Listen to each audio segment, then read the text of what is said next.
Okay, let us start today. Today we are doing the program financial management. That is the second area in the life cycle domain. First was communication, which we did earlier.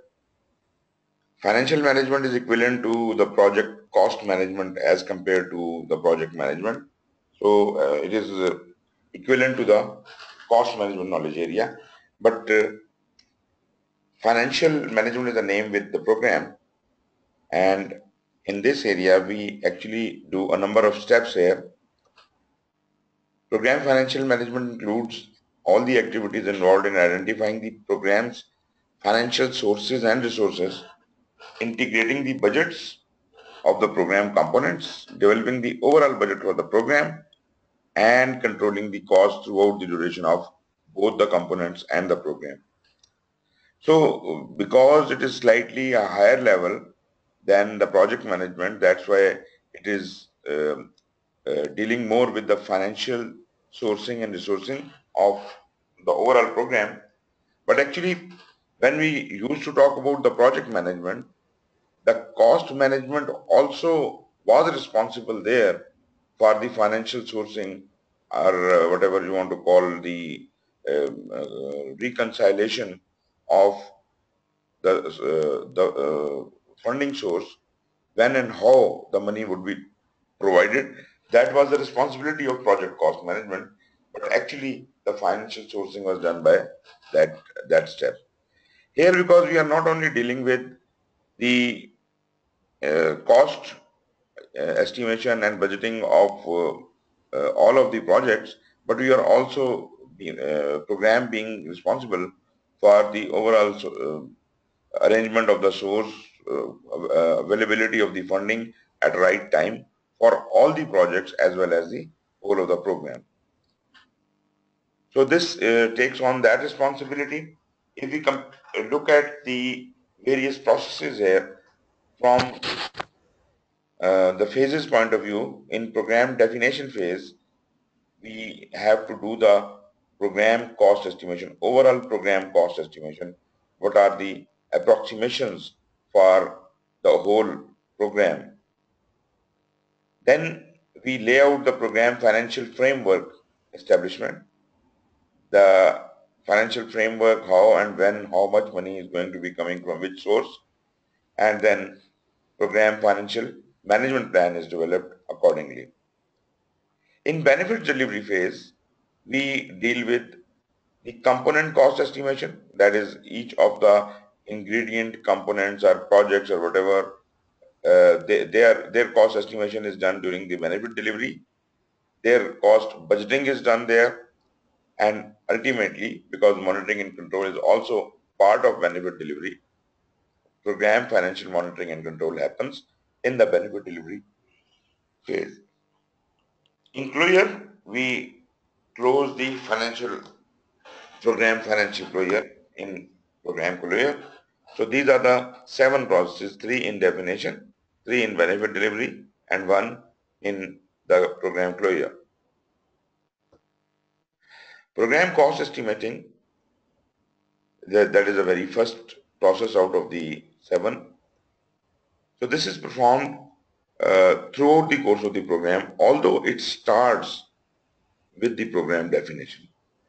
As you will remember that even in project management, although we do develop the estimates in planning, but this estimation, because it is a kind of an estimation, it will keep improving with progressive elaboration, and thus the cost estimation keeps revising. That's exactly what we are doing for program.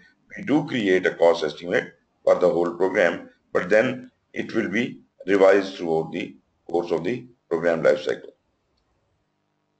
So this estimate we are developing at this stage, this is going to be the very first estimate. Naturally, we are trying to develop the best estimate as best as it is possible and is known to our knowledge. But naturally, our mind has limitations. Whatever we can think at this stage is our best approximation at this stage. But as we'll move ahead, more facts will become available, and in light of that, we may revise our estimates in subsequent processing. So this cost estimate will keep getting revised till the program ends. So the purpose of this is to determine the feasibility of the organization's ability to perform the program. So once we have this initial cost estimate, that would give us a reason to believe that if these estimates are made available, then we can perform this program according to our capabilities. This initial order of magnitude estimate allows financial decision makers to decide if the program should be funded or not. So this is required for the reasons of the business case, for the reasons of the feasibility. So looking at this estimate, they will decide whether we can make the funding for this project or program available or not. And if it is possible to make it available, then naturally the financial arrangements of that funding is done in the next phase. I am not in the not in the next phase, but in the program delivery. Many organizations use a tiered funding process with a series of go-no-go decisions at each major stage of the program. So why do we need to have this, you know, funding arrangement done? This funding arrangement, naturally, as we know that programs are of longer duration, and therefore this funding source must be able to support the program throughout the life cycle, and maybe funding is coming from different sources. So which source is going to be providing how much funding at one stage? So this is kind of a tiered funding process. We may get a specific fund to start the program, and after some time we may have another funding injection coming into it, and in installments we will keep getting all the funding. And every time we have utilized the uh, funding of one installment, we can at that stage again do a go no go decision and see whether we need to proceed ahead or not. And that also will see if the funding has been made available. If it is not available, then we may not move into the next stage of the project. They agree to an overall financial management plan and commit to a budget only for the next stage at each governance milestone. So this governance milestone is a go-no-go decision where we allow the program to proceed to the next phase, and naturally the funding tier or the installment for that phase is made available. So this is a kind of a review point, and this is the point where funding is made available. A weight or probability may be applied based on the risk and complexity of the work to be performed to derive a confidence factor in the estimate. Now this confidence factor is used to determine the potential range of program costs.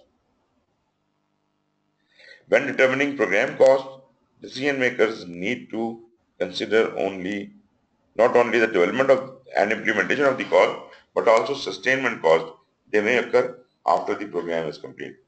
So we'll talk about it later, that how this sustainment cost is also important to understand, because it is not only the cost of doing the things, doing the components, projects and overall program, but we are responsible to keep it running through the benefit delivery and to the sustainment.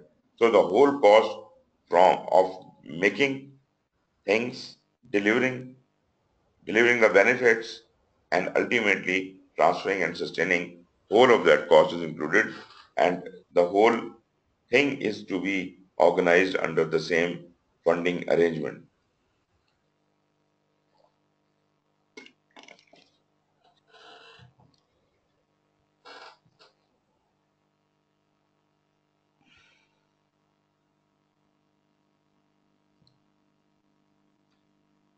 Just a minute, I think some. Can you see the screen now? जी sir. Okay. I think my face, some software is hindering with it. Let me close it down.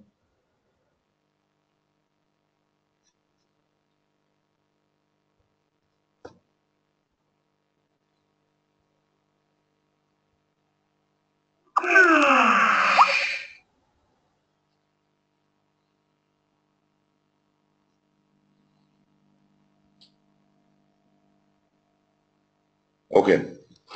Often the program itself may be funded by one or more sources. So we did talk about it, in the program components may be funded by altogether different sources. Now, we did talk about the source of funding.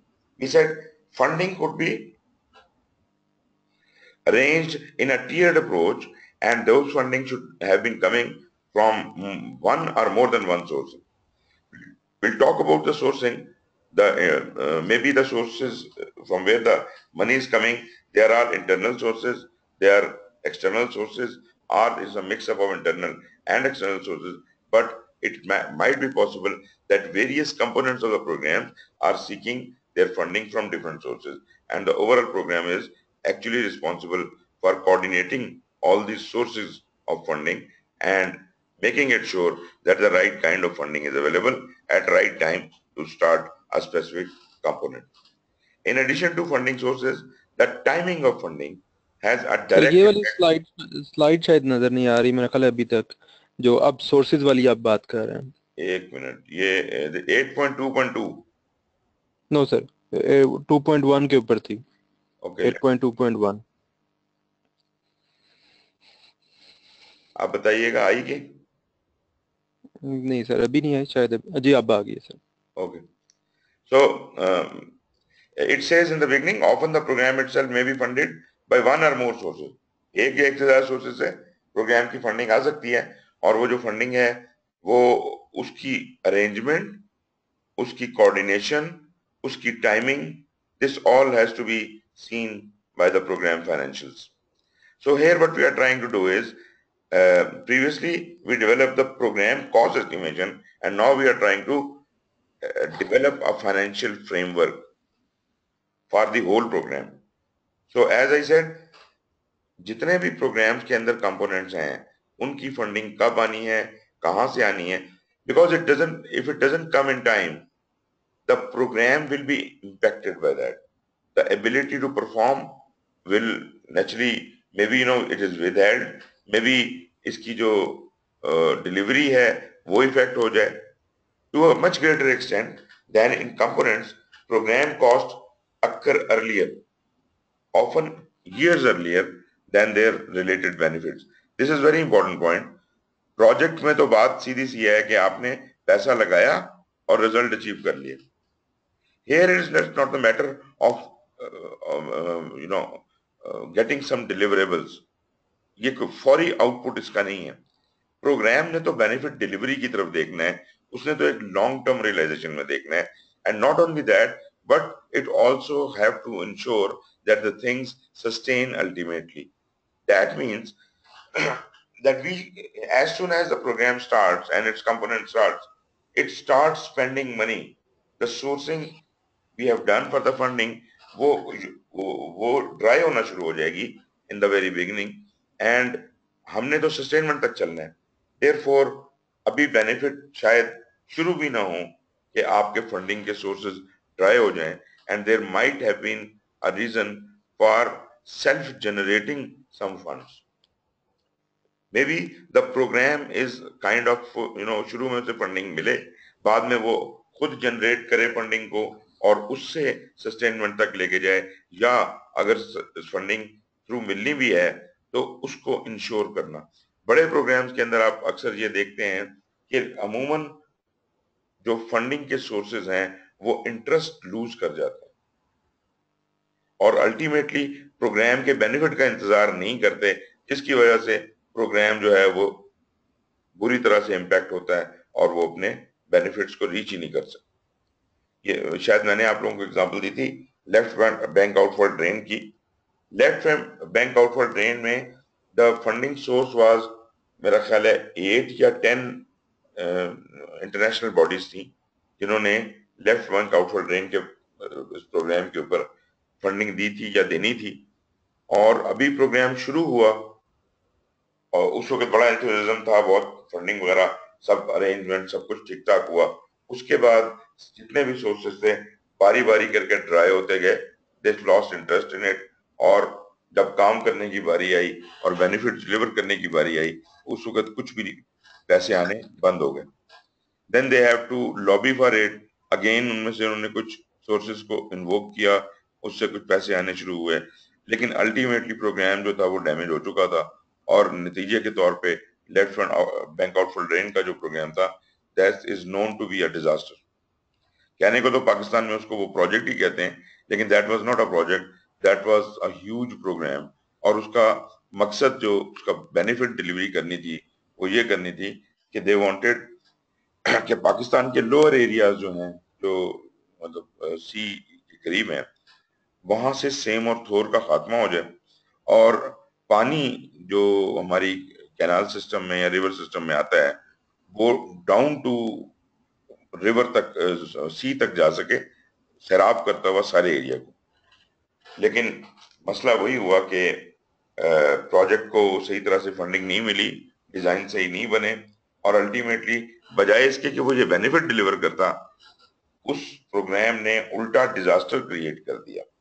Because जब जब funding मिलती रही वैसे वैसे चीजें जो थोड़ी बहुत बनी भी, जो स्ट्रक्चर्स उन्होंने बनाए पूरी समंदर तक, उसमें उन्होंने बैक वाटर का चेक नहीं रखा। और आपको पता है कि आखिरी एरिया में पाकिस्तान में समुंदर जो है वो लैंड से हायर लेवल पे है, और जो बैक आया वाटर उसका समुंदर का, तो वो उसको कैनाल मिल गई जिसमें वो चलता हुआ ऊपर के एरियाज तक चला गया, और जहां नहीं भी सेम और थोर थी वहां भी होगी।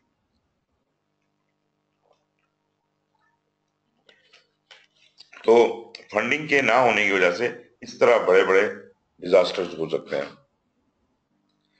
Objective of financing in program development is to obtain funds to bridge the gap between paying out monies for development and obtaining the benefits of the program. Balance रखने की जरूरत है कि बेनिफिट्स और जो इनिशियल आपकी पेमेंट्स हैं वो दोनों तक हमारा सिलसिला जारी रहे। जैसे मैंने कहा कि हो सकता है कि हम इस तरह से प्रोग्राम को ऑर्गेनाइज करें कि प्रोग्राम सेल्फ सस्टेनिंग हो, पहले उसको धक्का लग जाए फाइनेंसिस का, उसके बाद प्रोग्राम खुद अर्न करना शुरू करे और उस अर्निंग से अपने सब्सिक्वेंट कंपोनेंट्स को फाइनेंस करे या सपोर्ट करे। This is very much possible, ऐसा होता है। लेकिन अगर फंडिंग कहीं और से आनी है तो फिर उसका जो सोर्स है वो ड्राई आउट नहीं होना चाहिए, उसको लाइव रखना। याद रहे कि ये जितने भी फंडिंग सोर्सेज हैं ये हमारे की स्टेक होल्डर्स हैं प्रोग्राम के हवाले से। इसीलिए तो हम स्टेक होल्डर को इतनी ज्यादा इंपॉर्टेंस देते हैं, क्योंकि ये ड्राई हो गए सोर्सेज तो हमारे पूरे प्रोग्राम ने अपने मकासद पूरे नहीं करने, अपने बेनिफिट्स को अचीव नहीं कर पाएगा। Covering this large negative cash balance in the most effective manner is a key challenge in program finances. अब आपको इस बात का थोड़ा एहसास हुआ होगा कि why don't we call it, मतलब हम इसको उसी तरह प्रोजेक्ट की कॉस्ट की तरह क्यों नहीं डील करते? Because it's not really the matter of cost. Cost अगर देखा जाए तो बस एक प्रोग्राम की कॉस्ट एस्टिमेशन ब्रॉडली एक हो गई, जिसके अंदर that is summing up the cost estimates of all the projects, and projects ने अपनी फंडिंग रिक्वायरमेंट दे दी। अब सारी फंडिंग को ऑर्केस्ट्रेट करना, मेक अवेलेबल करना, this is the game of the programme. That is why we need to have this financial framework established and in place. Due to the large amount of money involved in most programs, the funding organization is rarely a passive partner. ये बड़ी important बात है कि जो funding देने वाला है वो सिर्फ आपको पैसे दे के भूल नहीं जाएगा। अगर वो बैंक होगा तो उसको ये प्रॉब्लम रहेगी कि ये मेरा पैसा सही जगह लग रहा है कि नहीं लग रहा, और वो बाकायदा आपके कामों के अंदर इन्वॉल्व रहने की कोशिश करेगा। जो भी कोई सोर्स है, बैंक है या कोई और फंडिंग सोर्स है, वो आपके कामों में इन्वॉल्व होगा, वो जानना चाहेगा हर वक्त कि इसका पैसा सही जगह लग रहा है कि नहीं लग रहा। सो ये कोई पैसिव सोर्स नहीं है, ये एक्टिव पार्टनर है instead has significant inputs to the program management and to decisions made by the business leads, technical leads and by the program manager. तो प्रोग्राम मैनेजर जो है इसका मतलब है कि कॉन्टिन्यूस स्क्रूटनी में है और जो मेरे ख्याल में बड़े बड़े स्टेक होल्डर्स होंगे वो आपके गवर्नेंस बोर्ड को भी इम्पैक्ट करेंगे या हो सकता है आपके गवर्नेंस बोर्ड का हिस्सा हो. Due to this, communications with the program sponsor and other key stakeholders should be proactive and timely. इनको हम कतई इग्नोर नहीं कर सकते. ये हमारे की स्टेक होल्डर्स हैं और हमने इनको साथ लेके लाजमी तौर पे चलना है. नहीं तो आप ये समझ लीजिए कि हमारा पाइप बंद हो जाएगा, हमारा जो फ्लो है फंडिंग का वो बंद हो जाएगा और उसको डिससेटिस्फाइड भी नहीं होने देना. कहने का मकसद है कि वो तो खैर हम उसको इन्वॉल्व कर ही रहे हैं लेकिन उसको हमने साथ खुश भी रखना है, अप टू डेट भी रखना है. A program financial framework is developed early in the definition phase. लाजमी बात है कि पहले शुरू के कामों में ही इस काम ने होना है and serves as the high level initial plan for coordinating available funding, determining constraints and determining how the money is paid out. Financial framework defines and describes the program funding flows so that the money is spent as efficiently as possible. वो जो optimisation हमने करनी है वो भी ज़हन में रखें. जब बहुत ज्यादा बड़ा आपके पास स्ट्रक्चर आ जाए और बहुत ज्यादा ह्यूज फाइनेंसेस को डील करना हो तो एक सेंस ऑफ ईज आ जाती है और बजाय इसके कि चीजों को कंट्रोल किया जाए हम थोड़े से बेपरवाह हो जाते हैं और पैसे खुले खर्च करना शुरू कर देते हैं. लेकिन हमें इस बात को भी ध्यान में रखना है कि हमने इस फंडिंग के फ्लो को और ऐसे ऑर्केस्ट्रेट करना है कि सही वक्त पे सही जगह सही फंडिंग रीच करे, ना ज्यादा ना कम, और इसको हम किसी तरह से ऑप्टिमाइज कर लें कि कम अज कम पैसों में ज्यादा से ज्यादा काम करने की सलाहियत हो. तो ये वाला काम अगर करना है तो प्रोग्राम को इस फ्रेमवर्क के मुताबिक चलना होगा. As the program financial framework is developed and analyzed, changes may be identified that impact the original business case justifying the program. अब जब ये पैसों का इंतजाम है, कब कहां से कौन सी चीज आ रही है, अगर इनके आने में इनके इंतजाम में कोई ऐसी लिमिटेशंस या कंस्ट्रेंट्स हों कि जनाब आपकी जो अगली इंस्टॉलमेंट है वो तो जनाब 2 साल से पहले आपको नहीं मिलेगी. इसका मतलब ये हुआ कि पहली इंस्टॉलमेंट वाले काम को 2 साल तक खींचना होगा. तो अगर आपके बिजनेस केस से वो अलाइन नहीं है, जस्टिफाई नहीं करता, तो फिर ये जस्टिफिकेशन उसमें डालनी पड़ेगी. Business case has to be amended accordingly. Because funding पहली तो हमारी यही कोशिश होगी कि फंडिंग जिस तरह से प्रोग्राम की जरूरत है उसके एन मुताबिक उस वक्त उन औकात में वो प्रोवाइड हो सके. और अगर ये मुमकिन ना हो, एक फंडिंग ने अवेलेबल ही 2 साल बाद होना है और वो वाला कंपोनेंट जो उस फंडिंग से होना है वो उससे पहले स्टार्ट किया नहीं जा सकता, तो मुझे फिर कुछ इस तरह का इंतजाम करना है कि अब से लेके उन 2 साल की पीरियड तक जो मेरी पहली इंस्टॉलमेंट्स हैं मैं उनके अंदर ही गुजारा करूं और उससे आगे काम करने की कोशिश ना करूं. नहीं तो दूसरा तरीका फिर यही हो सकता है कि मैं अल्टरनेट फंडिंग का इंतजाम करूं अगर मैं अपने बिजनेस केस को जस्टिफिकेशन को चेंज नहीं करना चाहता. Based on these changes, the business case is revised with full involvement of the decision makers. तो ये सारी चीज जो decision makers हैं उनके सामने आती है और वही बैठ के ये फैसला करते हैं कि क्या फाइनेंशियल फ्रेमवर्क के मुताबिक आप बिजनेस केस को जस्टिफाई करें या हम फंडिंग के अल्टरनेट सोर्स को एक्सप्लोर करें. It is important to understand the specific and unique needs of the program sponsor and the funding organizations representatives with regard to financial arrangements. हमारे उनके साथ क्या अरेंजमेंट्स हैं. अरेंजमेंट में एक बात तो ये आ गई कि पैसे कब कब आएंगे, लेकिन किसी शर्त पे आएंगे ना. पैसे क्यों दे रहा है वो आपको पैसे? वो कोई हमें डोनेशन तो नहीं दे रहा. हो सकता है कि हमें कोई लोन दे रहा हो या किसी और पर्पस की वजह से पैसे हों, या जो हमने बेनिफिट उसको अल्टीमेटली डिलीवर कर रहा है ये उसकी कोई इनिशियल कॉस्ट दे रहा हो. So whatever the source reason is, जहां कहीं से भी पैसा आ रहा है, हमारी उनके साथ कुछ अरेंजमेंट्स हैं. हम उनको ये पैसा कब वापस करेंगे या इसका बेनिफिट कब देंगे, या इवन अगर ये डोनेटेड मनी भी है तो भी हमें उन्हें रिपोर्ट बैक तो करना है कि हमने वो बेनिफिट डिलीवर कर दिए हैं जिसके लिए ये डोनेशन दी गई थी। The communication and stakeholder engagement plans may need updates to reflect these needs. अब आपको ये नजर आता है कि ये फाइनेंशियल फ्रेमवर्क जो है ये कोई बिल्कुल अलग दुनिया की चीज नहीं है, बल्कि इसमें पहले तो हमने ये बात कर ली कि स्टेक होल्डर के साथ हमारा बड़ा क्लोज रिलेशनशिप है, हमने स्टेक होल्डर के साथ एंगेजमेंट भी रखनी है और उसको इन्फॉर्म भी रखना है। तो ये दोनों प्लान जो हैं कम्युनिकेशन के और स्टेक होल्डर एंगेजमेंट के, they actually are going to reflect इस फ्रेमवर्क की वजह से वो अपडेट होंगे। तो आउटपुट जो होगा इस फाइनेंशियल मैनेजमेंट का, एक तो फ्रेमवर्क बन जाएगा और दूसरा जो बिजनेस केस आपका है वो अपडेट होगा और आपके कम्युनिकेशन और स्टेक होल्डर एंगेजमेंट के प्लान्स वो अपडेट होंगे। तो ये इसका जनाब आउटपुट है। आपने ये देखा होगा प्रोग्राम मैनेजमेंट में एक्सप्लिसिटली वो प्रोसेस बना के नहीं दिखाता, उसके इनपुट टूल्स एंड टेक्निक्स और आउटपुट नहीं दिखाता, लेकिन कम अज कम यहाँ पर आपको वो उसके आउटपुट्स डिफाइन कर रहा है कि इस प्रोसेस से we will number one have a framework, financial framework आ जाएगा, और दूसरा हमारे पास बिजनेस केस का अपडेट है, कम्युनिकेशन मैनेजमेंट प्लान और स्टेक होल्डर एंगेजमेंट प्लान का, इनका भी अपडेट हमें यहाँ पे इससे आउटपुट होगा। फ्रेमवर्क हमारा बन गया जी। इसके बाद अगला जो है, अब हमने फाइनेंशियल मैनेजमेंट प्लान बनाना है। इस फ्रेमवर्क की रोशनी में, उस ब्रॉड कॉस्ट एस्टिमेट की रोशनी में, program financial management plan is a component of the program management plan and documents all the program's financial aspects।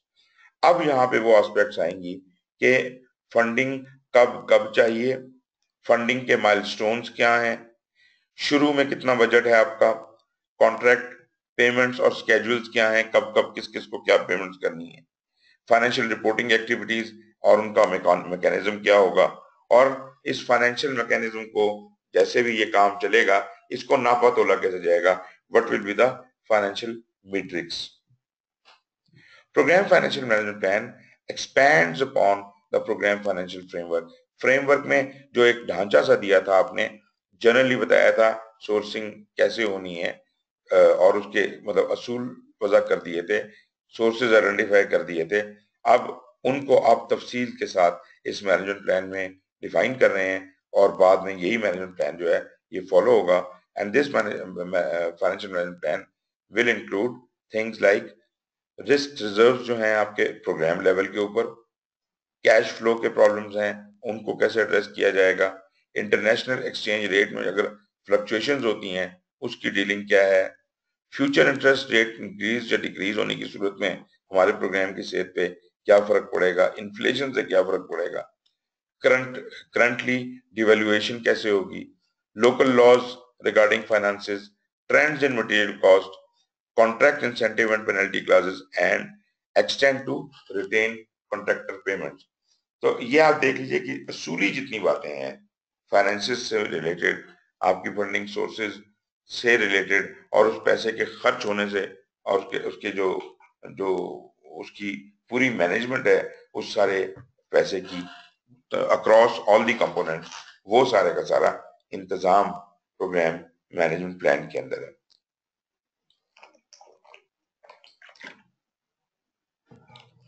For programs that are funded internally, internally वो कौन से हैं जिनकी पैसे आप बाहर से कहीं से नहीं ले रहे, और ये किस तरह, जो मैंने आपको एग्जांपल भी दी थी, इधर through retained earnings, bank loans और सेल्स ऑफ बॉन्ड्स।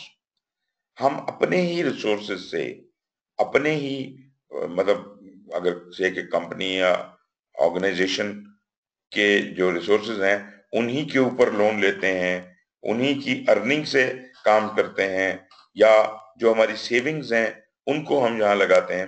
तो program manager should consider scheduled contract payments, कब कब हमने क्या स्केड्यूल करनी है कॉन्ट्रैक्ट पेमेंट्स, इन्फ्लेशन को डील करना, aforementioned factors and other environmental factors, उनको कैसे डील किया जाएगा, यह है इंटरनल की सूरत में।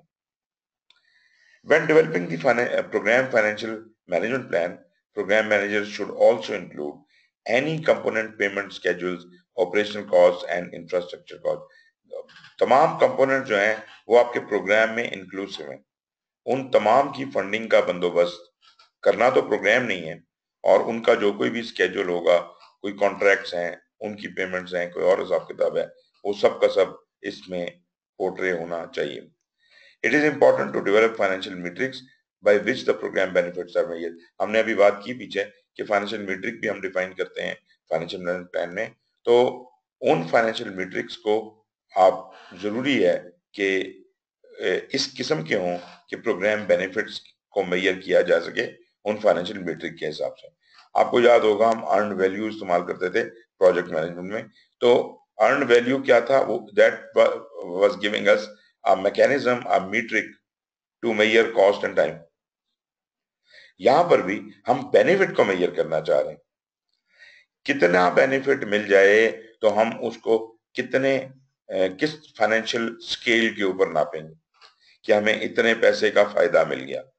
इस हवाले से अगर आप कॉस्ट बेनिफिट एनालिसिस के जो डिफरेंट मेथड्स हैं उनको अगर जहन में लाएं, तो उसमें हम ये कहते थे कि कॉस्ट तो हार्ड कैश लग जाती है, लेकिन बेनिफिट जो है उसको असर्टन करना, टेंजिबल टर्म्स के अंदर उसको पैसों में कन्वर्ट करना जरा मुश्किल लगता है। लेकिन नेचुरली हम कोई ना कोई तरीका निकालते हैं जिससे हम कोई ना कोई स्केल बनाते हैं, कोई ना कोई मीट्रिक रखते हैं जिससे हम इसकी इक्विवेलेंस निकाल लेते हैं in financial terms. This is usually a challenge as cause-effect relationships are often difficult to establish in an endeavor the size and length of the program. तो लंबा टाइम है प्रोग्राम का, और over the longer period of time कौन सी relationships किधर जा रही हैं, और ये जरा डिफिकल्ट हो जाता है एस्टेब्लिश करना कि इतने लंबे प्रोग्राम में कौन सी चीज कहां तक जाके इफेक्ट डाल रही। हो सकता है कि कॉज उसकी वो शुरू में जो पहली फंडिंग हुई है कॉज वो हो, इफेक्ट उसका प्रोग्राम के बिल्कुल एंड में आखिरी कंपोनेंट से निकलने वाली चीज जो है उसके बेनिफिट से निकल रहा हो। तो इस सारे का ट्रैक रखना, इस सारे का प्रोग्रेस रिपोर्टिंग करना और उसको ट्रेस करना, this then is the responsibility of the program manager from the financial perspective. One of the tasks of the program team and governing board will be to establish and validate these financial performance indicators। जो भी हमने matrix रखे हैं, performance indicators रखे हैं, KPIs जैसे होते हैं, ये फाइनेंशियल के आप समझ लीजिए कि ये फाइनेंशियल केपीआईज हैं। तो ये फाइनेंशियल परफॉर्मेंस इंडिकेटर्स के मुताबिक के तहत हम चीजों को नापते, तोलते और चेक करते रहेंगे।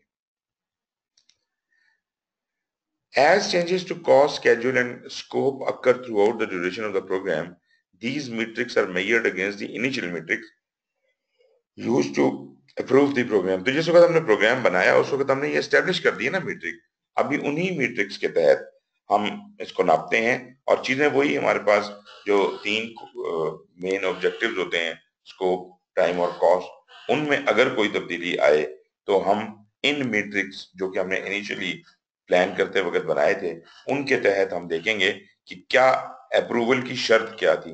प्रोजेक्ट मैनेजमेंट जैसे हम कहते हैं ना जी, यूजर एक्सेप्टेंस कहां से मेजर होती है, वो जो आपने स्कोप के अंदर डिफाइन कर दिया था। इसी तरह प्रोग्राम के स्कोप के वक्त जो फाइनेंशियल मैनेजमेंट प्लान आप बना रहे हैं उसके अंदर जो आपने फाइनेंशियल परफॉर्मेंस इंडिकेटर्स रख दिए हैं शुरू में, उनके मुताबिक हम चीजों को बाद में चेक करेंगे, और नेचुरली किसी भी प्लान को अगर चेंज है तो चेंज रिक्वेस्ट के थ्रू उसके अंदर अमेंडमेंट लाई जा सकती है।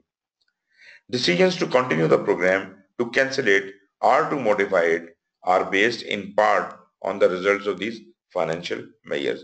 अगर फाइनेंशियल मेजर जो केपीआईज आपने बनाए थे वो इंडिकेट कर रहे हैं कि हम ठीक नहीं जा रहे, तो जरूरी नहीं है कि प्रोग्राम को आप नॉर्मल लॉजिक के तहत कंप्लीट करें। हो सकता है कि we have to close it down, we have to cancel it, और हमें उसका शक्ल उसको रद्दो बदल करना पड़े, मॉडिफाई करना पड़े और उसे किसी और शक्ल में लेके आना पड़े।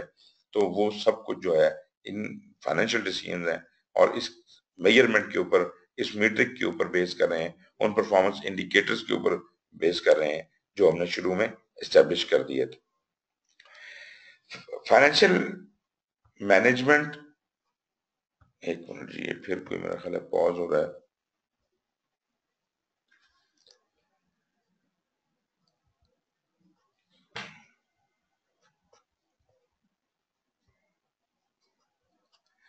ओके जी,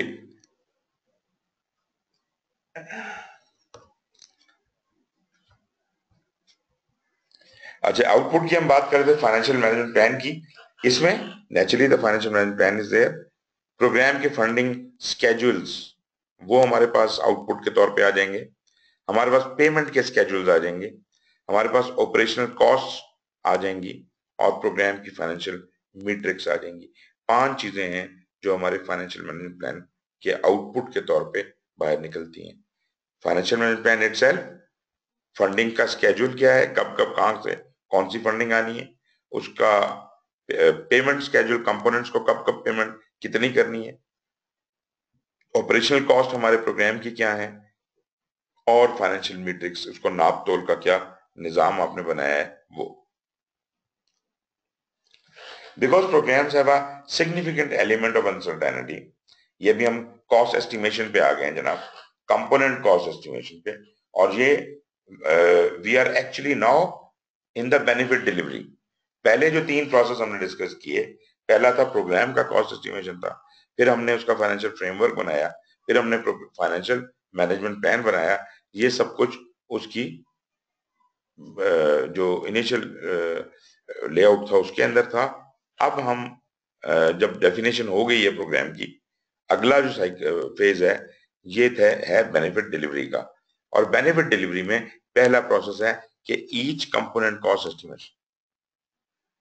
तो हर कंपोनेंट अपनी अपनी कॉस्ट एस्टिमेशन करेगा, उस कॉस्ट एस्टिमेशन से प्रोग्राम अपना rough order of magnitude estimate develop करेगा, और during the program definition phase हमने एक रफ ऑर्डर तो बनाया था, अब वो जो है उसमें जब ये कंपोनेंट की क्या कॉस्टें आएंगी तो उसको हम रिफाइन कर लेंगे। In addition, given the typically long duration of a program, the initial estimate may need to be updated to reflect the current environment and cost consideration. आपने जो शुरू में डेफिनेशन के वक्त एक प्रोग्राम का ओवरऑल कॉस्ट एस्टिमेट बनाया था, उस वक्त आपने कंपोनेंट लेवल की एस्टिमेशन नहीं की थी, वो आपका एक ब्रॉड ऑर्डर, अपना rough order of magnitude type का एस्टिमेट था।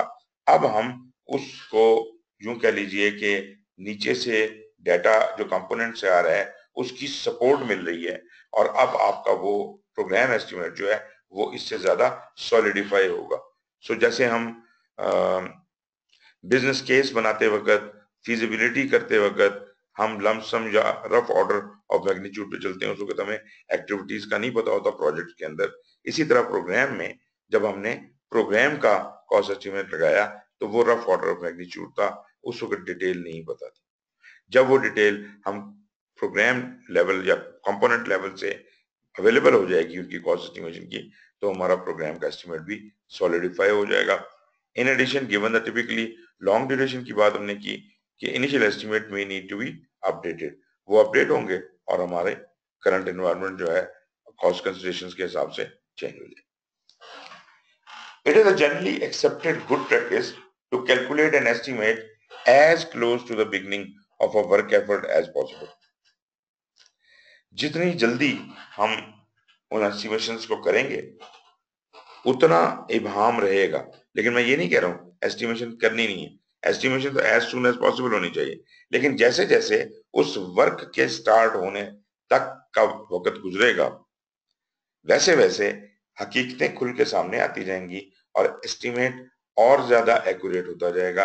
और सबसे ज्यादा एक्यूरेट एस्टिमेट कब होता है, जब एक्चुअली वो चीज हैपन हो जाती है, तो फिर एस्टिमेट तो नहीं रहता, फिर वो एक्सपेंडिचर बन जाता है। तो इसका मतलब है जब तक वो पैसा एक्सपेंड होगा नहीं तब तक हमें 100% हकीकत तो पता नहीं चल सकती, लेकिन जैसे जैसे हम उस काम के शुरू की तरफ पहुंचते जाते हैं हमारा एस्टिमेट जो है वो खूब से खूब तर होता चला जाता है। तो इसमें कोई परेशानी की बात नहीं है कि अगर हमारा एस्टिमेट जो है वो बहुत अच्छा नहीं भी है, लेकिन जैसे जैसे हम आगे चलेंगे, उसको हमें, ये हमारी जिम्मेदारी जरूर है कि हम उन एस्टिमेट्स को कॉन्टिन्यूसली अपडेट करते रहें। इसी वजह से उसने प्रोग्राम कॉस्ट एस्टिमेशन में ये बात कही थी कि this is a continuous process, और ये प्रोग्राम के आखिर तक रहेगी। This way, if the cost of the output is lower than originally planned, the program manager may present an opportunity to the sponsor for additional products that would be acquired later in the program. तो अगर कोई रद्दोबदल है तो उसकी रोशनी में sponsor से बात करके हम प्रोग्राम के प्रोडक्ट को, उसके बेनिफिट्स को थोड़ा बहुत रीअलाइन भी कर सकते हैं। Conversely, if the cost is significantly higher, a change request may be generated. In the approval activity, the benefit of additional products can be weighed against the new cost to determine the proper action. फिर जनाब जो cost estimates हैं individual components की, वो develop हो गई। Component cost are baseline, जैसे हम कॉस्ट बेसलाइन बनाते थे प्रोजेक्ट मैनेजमेंट में प्रोजेक्ट की, इस तरह हर कंपोनेंट की कॉस्ट को बेसलाइन किया जाएगा। उसका बजट जो है वो अवेलेबल होगा for that component. If a contractor is performing, अगर कॉन्ट्रैक्ट सब आउटसोर्स किया है आपने उस कंपोनेंट को, this cost is return to the contract. The output of this activity include component cost estimates and documentation. तो इस प्रोसेस से हमें जो चीजें आउटपुट में मिलती हैं वो कंपोनेंट कॉस्ट एस्टिमेट्स हैं और उनकी डॉक्यूमेंटेशन है। नेक्स्ट आ जाता है जी प्रोग्राम की कॉस्ट बजटिंग। अब जब तक के हमारे पास सारे कंपोनेंट्स के एस्टीमेट डिटेल आ नहीं जाते, उनकी बेसलाइनें बन नहीं जाती, तब तक तो कॉस्ट एस्टीमेट हमारे कंपोनेंट्स का मुकम्मल नहीं है। और जब सारे कॉस्ट एस्टीमेट मुकम्मल हैं, उनको हमने कॉस्ट बेसलाइन कर दिया है, उस बेसलाइन की बुनियाद के ऊपर अब मैं इस पोजीशन में हूं कि प्रोग्राम का कॉस्ट बजट लगा सकूं, मतलब प्रोग्राम की कॉस्ट बेसलाइनिंग कर सकूं। उसने क्या करना है, उसने अपने कंपोनेंट्स की बेसलाइनों को ही जमा करना है और उसको अल्टीमेटली प्रोग्राम की का बजट मिल जाएगा। So developing a program budget involves compiling all available financial information and listing all income and payment schedules in sufficient detail so that the program cost can be tracked as part of the program budget baseline. अब जनाब programme budget baseline बन सकेगी। आपको याद है कि हमने जब डेफिनेशन की थी प्रोग्राम की, वहां हमने प्रोग्राम का कॉस्ट एस्टिमेट लगाया था जो कि लमसम था। अभी इस प्रोसेस से पहले हमने कंपोनेंट्स का कॉस्ट एस्टिमेट लगाया, जिससे वो कॉस्ट एस्टिमेट जो हमारे प्रोग्राम का था वो रिफाइन हुआ। अब जब ये सब कुछ हो गया है और हमारी प्रोग्राम्स कंपोनेंट्स की कॉस्ट बेसलाइन हो गई है, अब उन बेसलाइंस को जमा करके एग्रीगेट करके मैं प्रोग्राम की बेसलाइन एस्टेब्लिश करने की कोशिश कर रहा हूं। Once baseline, the budget becomes the primary financial target that the program is measured against. The majority of the program's cost is attributable to the individual component within the program and not to managing the program itself. Program के अंदर जो components हैं, असल काम तो वहां हो रहा है, प्रोग्राम तो कोऑर्डिनेट कर रहा है। तो प्रोग्राम का अपना कोई खास बजट नहीं होगा। जो थोड़ी बहुत वर्क फोर्स 2, 4, 8, 10 बंदों की या जो भी उसको कोऑर्डिनेट करने की वर्क फोर्स है, उसका थोड़ा बहुत खर्चा या बजट हो सकता है, लेकिन जो मेजर लाइन शेयर है वो कंपोनेंट्स को चलाने का खर्चा है, कंपोनेंट्स का खर्चा है। तो इसका मतलब ये हुआ कि कंपोनेंट का अगर मुझे एस्टिमेट मिल जाए, तो बेसलाइन मिल जाए, तो मेरे लिए बहुत इजी है कॉस्ट को प्रोग्राम लेवल पे बेसलाइन करना। When contractors are involved, the details of the budget come from the contracts. लाजमी बात है कि कॉन्ट्रैक्टर के साथ तो हमने एक कॉन्ट्रैक्ट साइन किया है और उसके अंदर एग्री किया है कि हम कितना पैसा उसे पे करेंगे, तो फिर वही हमारा कॉस्ट बन जाएगी, कॉस्ट बेसलाइन बन जाएगी उन कॉन्ट्रैक्ट। अगर कहने का मकसद है कि अगर मेरा एक कंपोनेंट प्रोग्राम के अंदर पूरे का पूरा आउटसोर्स्ड है, तो इसका मतलब है किसी कॉन्ट्रैक्ट के तहत आउटसोर्स है, और जो एग्रीड अमाउंट है कॉन्ट्रैक्ट की वही मेरी baseline. The program overhead is added to the initial budget figure before a baseline budget can be prepared. Program का जो अपना ओवरहेड है, जो अपनी रनिंग कॉस्ट है, ऑपरेशन कॉस्ट है उसको शामिल कर लीजिए आप कॉस्ट बेसलाइंस जो कंपोनेंट्स किए हैं उनके अंदर, और देयरफॉर आपको एक प्रोग्राम का ओवरऑल बेसलाइन मिल जाएगा। Two important parts of the budget are program payment schedules and component payment schedules. ये हैं जनाब अली, ये वो लीक्स हैं या ये वो सोर्सेज हैं जहां से पैसा निकलना है। प्रोग्राम की पेमेंट्स कब कब कहां कहां किस किस को जानी है, और कंपोनेंट से पेमेंट्स कब कब कहां कहां किस किस को जानी है, ये डिसाइड करना होगा। Program payment schedules identify the schedules and milestone points where funding is received by the funding organization. ये प्रोग्राम पेमेंट्स हैं पैसा कब फंडिंग सोर्सेज से आ रहा है, और component payment schedules indicate how and when contractors are paid in accordance with the contract provision. लाजमी बात है कि हमने जो कॉन्ट्रैक्ट साइन किए हैं उसके अंदर टर्म्स एंड कंडीशंस होंगी, क्या शर्तें पूरे होने पे कब कब किसको क्या पेमेंट की जाएगी। तो मतलब यूं समझ लीजिए कि पैसा आ कैसे रहा है, कब कब रहा है, और जा कैसे रहा है और कब कब रहा है, ये दोनों स्केड्यूल जो हैं ये दोनों सिंक में होने चाहिए। ऐसा ना हो कि देने वाला पैसा ज्यादा हो और उसका स्केड्यूल हमारे आने वाले पैसे से मैच ना करता हो। तो दोनों पेमेंट प्रोग्राम पेमेंट स्केड्यूल और कंपोनेंट पेमेंट स्केड्यूल जो है they must be aligned. Once the baseline is determined the program management plan is updated. तो आपने अपने प्रोग्राम मैनेजमेंट प्लान को इसकी रोशनी में अपडेट करना है। तो आउटपुट इसके क्या हुए जी, प्रोग्राम का बजट बेसलाइन बन जाना प्रोग्राम लेवल पे, प्रोग्राम का पेमेंट स्केड्यूल और कंपोनेंट का पेमेंट स्केड्यूल, तीन चीजें जो हमारे फाइनेंशियल मैनेजमेंट कॉस्ट बजटिंग जो है प्रोग्राम कॉस्ट बजटिंग इसका आउटपुट। तीसरा प्रोसेस जनाब जो हमारा यहाँ पे है बेनिफिट डिलीवरी में, ये अब एग्जीक्यूशन टाइप का काम तो खत्म हो गया। मॉनिटरिंग एंड कंट्रोल वाले पोर्शन के हवाले से program financial monitoring and control is the name of the process. Since programs are by definition comprised of multiple components, program budgets should include the cost for each individual component as well as cost for the resources to manage the program itself. मतलब तमाम cost जो किसी component को चलाने के लिए required हैं, जिसके अंदर उसके रिसोर्सेज भी शामिल हैं, उसकी पेमेंट्स भी शामिल हैं, this all is included and this all has to be taken into account when we are trying to monitor and control the financials. Once the program receives its initial funding and begins paying expenses, the financial effort moves into tracking, monitoring and controlling the program's funds and expenditures. This is the responsibility of the program manager with oversight by the governance board.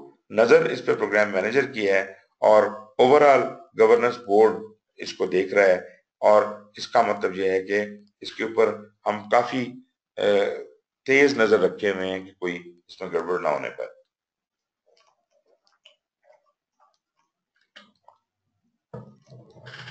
Monitoring the program's finances and controlling expenditures within budget are critical aspects of ensuring the program meets the goals of the funding agency or of the higher organization. सो जनाब programme को के finances को जब हम देखेंगे, control करेंगे उसके expenditures के हिसाब से कि वो चीजें बजट के मुताबिक जब जब जहां जहां जो चीज जानी चाहिए जा रही है, और उसको जैसे हमने कहा था कि केपीआईज होंगे हमारे पास, फाइनेंशियल परफॉर्मेंस इंडिकेटर्स होंगे, उसके हिसाब से हम उसको नापते रहेंगे, और चीजें अगर उसके मुताबिक जा रही हैं तो ठीक है, नहीं तो हम उसको नोट करेंगे कि ये वेरिएशन आ रही है। Program whose cost exceed the planned budget may no longer satisfy the business case. ज्यादा पैसे खा रहा है कोई चीज, used to justify it and may be subject to cancellation. अगर कोई चीज अपने बिजनेस केस को डिफाई कर रही है तो this stands a ground for cancellation. Even minor overruns are subject to audit and management oversight and should be justified. मेरा मतलब है कि जो ही आप कहीं ये फील करते हैं कि जनाब ये चीज जो है अभी आउट ऑफ सिंक जा रही है पैसे जितने जिस सीक्वेंस में जाने थे, जब जब जिस स्केड्यूल के तहत जाने थे, वो नहीं जा रहे, तो इसका मतलब है कि किसी भी हम उसको ऑडिट कर सकते हैं, उसको रिव्यू कर सकते हैं, और जब वो रिव्यू हो तो उसको जवाबदेह होना पड़ेगा, उसको जवाबदेह होना पड़ेगा। और अगर वो सेटिस्फाई नहीं कर सकता, तो this stands a ground for cancellation of the program, और for that matter that component.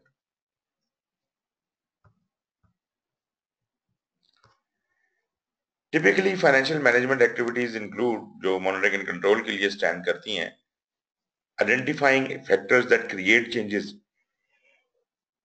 तो बजट बेसलाइन, बजट में तब्दीली, मैं प्रोग्राम लेवल की बात कर रहा हूँ। प्रोग्राम बजट को जो आपने बेसलाइन किया था, उस बेसलाइन के मुताबिक जो चीजें नहीं चल रहा, कौन से फैक्टर्स हैं जो उसको असरअंदाज होते हैं, उन पे नजर रखना इसका काम है। मॉनिटरिंग द एनवायरमेंटल फैक्टर्स, हालात या उसके इर्द गिर्द का माहौल है प्रोग्राम का, for potential impacts, managing changes when they occur. Monitoring cost reallocation, impact and result between component, आप कहीं कॉस्ट को जब रीएलोकेट करते हैं, उससे भी जल्जला आएगा आपके प्रोग्राम में, तो आपको ये इंश्योर करना है कि ये एडजस्ट किया जाए, उसका इम्पैक्ट जो है उसको नलिफाई किया जाए। कहीं ऐसा ना हो कि इम्पैक्ट ज्यादा हो जाए और वो ओवररन में शामिल हो जाए, और हमसे उसकी सूरत में हमें कहीं प्रोजेक्ट की बिजनेस केस ही ना सूटेबल रहे।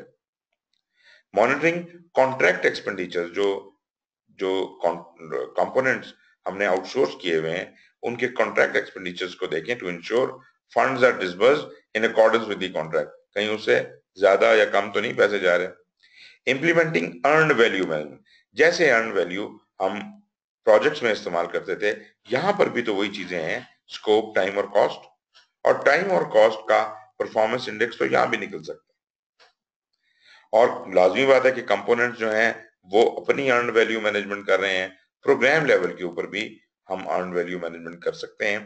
Identifying impact to the program components from overruns और अंडररन्स, कम या ज्यादा वेरिएशन जिसे आप कहते हैं, जो वेरिएशंस होंगी, ज्यादा पैसा खर्च हो गया या कम पैसा खर्च हो गया, तो इसका हिसाब किताब रखा जाए, उसका इम्पैक्ट देखा जाए। Communicating changes to the financial baseline to the governance board groups and to the auditors, जब भी कोई ये ओवररन या अंडररन हो या कोई मसला हो, तो फौरी तौर पे हम तमाम रिस्पेक्टिव जो डिसीजन मेकर्स हैं या जो वाचिंग एजेंसीज हैं, उनको फौरी तौर पे ऑडिटर्स वगैरह को इन्फॉर्म करते हैं कि भाई ये चेंज हो गई है, अब आप आके देख लें और बताएं कि अभी हमने आगे क्या करना है। Managing the expenditure on the program infrastructure to ensure cost are within expected parameters. So ये अपने जो, और जिस तरह से भी वो परफॉर्मेंस इंडिकेटर्स को देखना चाहते हैं, वो आके देख सकते हैं। तो हमने अपने एक्सपेंडिचर्स को उसके हिसाब से कंट्रोल करना है। ये वो सारी चीजें हैं जो फाइनेंशियल मैनेजमेंट में, मॉनिटरिंग एंड कंट्रोल में हमें जिनको देखने की जरूरत है। As part of this activity, payments are made in accordance with the contracts, with the financial infrastructure of the program, and with the status of the contract deliverables. Individual component budgets are closed when each component completes its work. तो एक बात तो ये है कि जो contracted components हैं, उनकी पेमेंट कॉन्ट्रैक्ट के मुताबिक हो, एक बात। दूसरी बात, जो ही वो अपने मकासद पूरे कर लेते हैं, कंपोनेंट ने जो चीज डिलीवर करनी थी, जो वर्क करना था, जब वो कर लेता है, तो उस कंपोनेंट को कंप्लीट डिक्लेयर कर दिया जाता है। Throughout the program, as changes are approved that have significant cost impact, the program budget baseline is updated accordingly and the budget is re-baseline. वही बात जो हम बहुत अच्छी तरह समझते हैं कि बेसलाइन शुरू में बनती है, बीच में चेंज रिक्वेस्ट के थ्रू इस बेसलाइन को चेंज किया जा सकता है। इसी तरह हमारी फाइनेंशियल जो कंट्रोल है वो भी ऐसे ही एक्सरसाइज करे। New financial forecast for the program are prepared on a regular basis, जब जब चेंज आएगी और उसके रोशनी में नया फोरकास्ट बनेगा।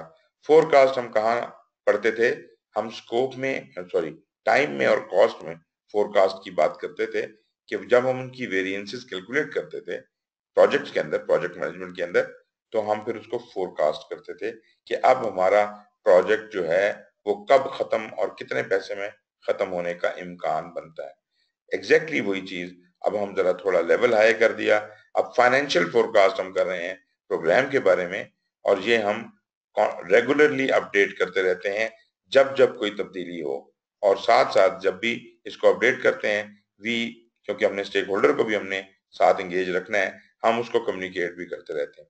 Similarly approve changes either to the program or to an individual component are incorporated into the appropriate budget. जौन से वाले बजट को वो इम्पैक्ट कर रहा है उस जगह उसको अपडेट किया जाता है। All of these activities may result in updates to the program management plan. अब ये जो कुछ भी हो रहा है इससे, क्योंकि financial management plan is part of program management plan, so ultimately program management plan is impacted and it should be updated. Financial management monitoring and control में हमारे जो आउटपुट्स हैं उसमें कॉन्ट्रैक्ट की जो काम खत्म होगा उसके कॉन्ट्रैक्ट की पेमेंट हो जाएगी, कॉन्ट्रैक्ट कंपोनेंट के बजट क्लोज कर दिए जाएंगे, प्रोग्राम बजट बेसलाइन अपडेट होती रहेगी जब भी कोई चेंज आएगी, अप्रूव चेंज रिक्वेस्टें निकलेंगी, एस्टिमेट एट कंप्लीशन जैसे हम प्रोजेक्ट में भी निकालते थे, प्रोग्राम मैनेजमेंट प्लान अपडेट होगा, और अगर कोई करेक्टिव एक्शंस बनते हैं तो वो लिए जाएंगे। बहुत सी चीजें जो हैं बस वो फिलॉसफी वही है प्रोजेक्ट वाली, लेकिन सिर्फ इतनी सी बात है कि things have grown out of scale. अब हम कॉस्ट की बात नहीं फाइनेंशियल की बात कर रहे हैं, प्रोजेक्ट की बात नहीं प्रोग्राम की बात कर रहे हैं, तो उस हवाले से चीजें ग्रो आउट कर गई हैं और अंदर की फिलॉसफी काफी हद तक सेम है, एक्सेप्ट दैट कि हम यहाँ पर जो बेनिफिट डिलीवरी की तरफ चले जाते हैं और उस डिलीवरी के आखिर तक उसको मैनेज करते हैं। लास्ट प्रोसेस इसका जो है वो है प्रोग्राम फाइनेंशियल क्लोजर, जो कि पार्ट है प्रोग्राम की आखिरी लाइफ साइकिल की फेज का, प्रोग्राम क्लोजर का, और उसके अंदर फाइनेंशियल क्लोजर में prior to closing the program estimates may be required to determine cost of us sustaining the benefits created by the program. अभी जिसे कहते हैं कि आप वो एक डीब्रीफिंग करते हैं, आखिर में हम रिव्यू करते हैं कि हमने जो कुछ किया क्या खोया क्या पाया, और ये जो कुछ भी बजट हमने लगाया क्या ये अभी जो पैसे हैं ये इन बेनिफिट्स को आगे सस्टेन करने के लिए काफी हैं। तो सस्टेनेंस भी हमारे बजट में शामिल है, वो भी हमारे फाइनेंशियल में शामिल है। While many of these costs are captured in operations, maintenance, or other activities initiated in the program benefit delivery phase, as components are delivered, there may be residual activities required to oversee the ongoing benefit. बहुत सा budget तो हमारा पहले ही लग चुका है उन components को पूरा करने में, उनके प्रोडक्ट बनाने में, उनकी उनकी बेनिफिट डिलीवरी में, लेकिन अब उस बेनिफिट डिलीवरी को सस्टेन भी करना है और उसको उस वक्त तक देखना है जब तक वो ट्रांजिट नहीं हो जाती। इसका मतलब है कि ये जो टाइम है दिस माइट बी लॉन्ग, इस टाइम का पैसा कहां से आएगा ये भी हमारे बजट में शामिल है। So this stewardship may be structured as an individual project. यह काम जो इन पैसे इसको सस्टेन करने का पैसा है इसको हम एक अलग प्रोजेक्ट के तौर पे भी ले सकते हैं। एक रिजल्टिंग प्रोग्राम भी हो सकता है कि हमारा प्रोग्राम एक और प्रोग्राम को ये हैंडओवर करके चला जाए या ऑपरेशंस को हैंडओवर करके चला जाए, or may be incorporated as a new work under a separate portfolio or program or in new or existing operations। लेकिन एक बात तो बिल्कुल इस्टेब्लिश्ड है कि जब तक हम किसी के हवाले ये रिजल्ट नहीं करके जाते, ये बेनिफिट नहीं दे के जाते, तब तक का खर्चा प्रोग्राम की जिम्मेदारी है, हमारे प्रोग्राम की जिम्मेदारी। इसके आगे क्या होता है, आगे कोई ऑपरेशन है, आगे कोई और प्रोग्राम है, या जो भी कुछ है उस तक चीज को हैंडओवर कर देना, ट्रांजिट कर देना, उस वक्त तक के बेनिफिट्स को सस्टेन करना, उनका खर्चा उठाना, this is all the responsibility of my programme.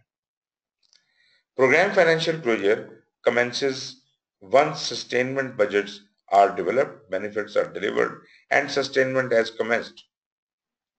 Output इस एक्टिविटी के input to the final performance report. Final performance report में ये अपना इनपुट देता है।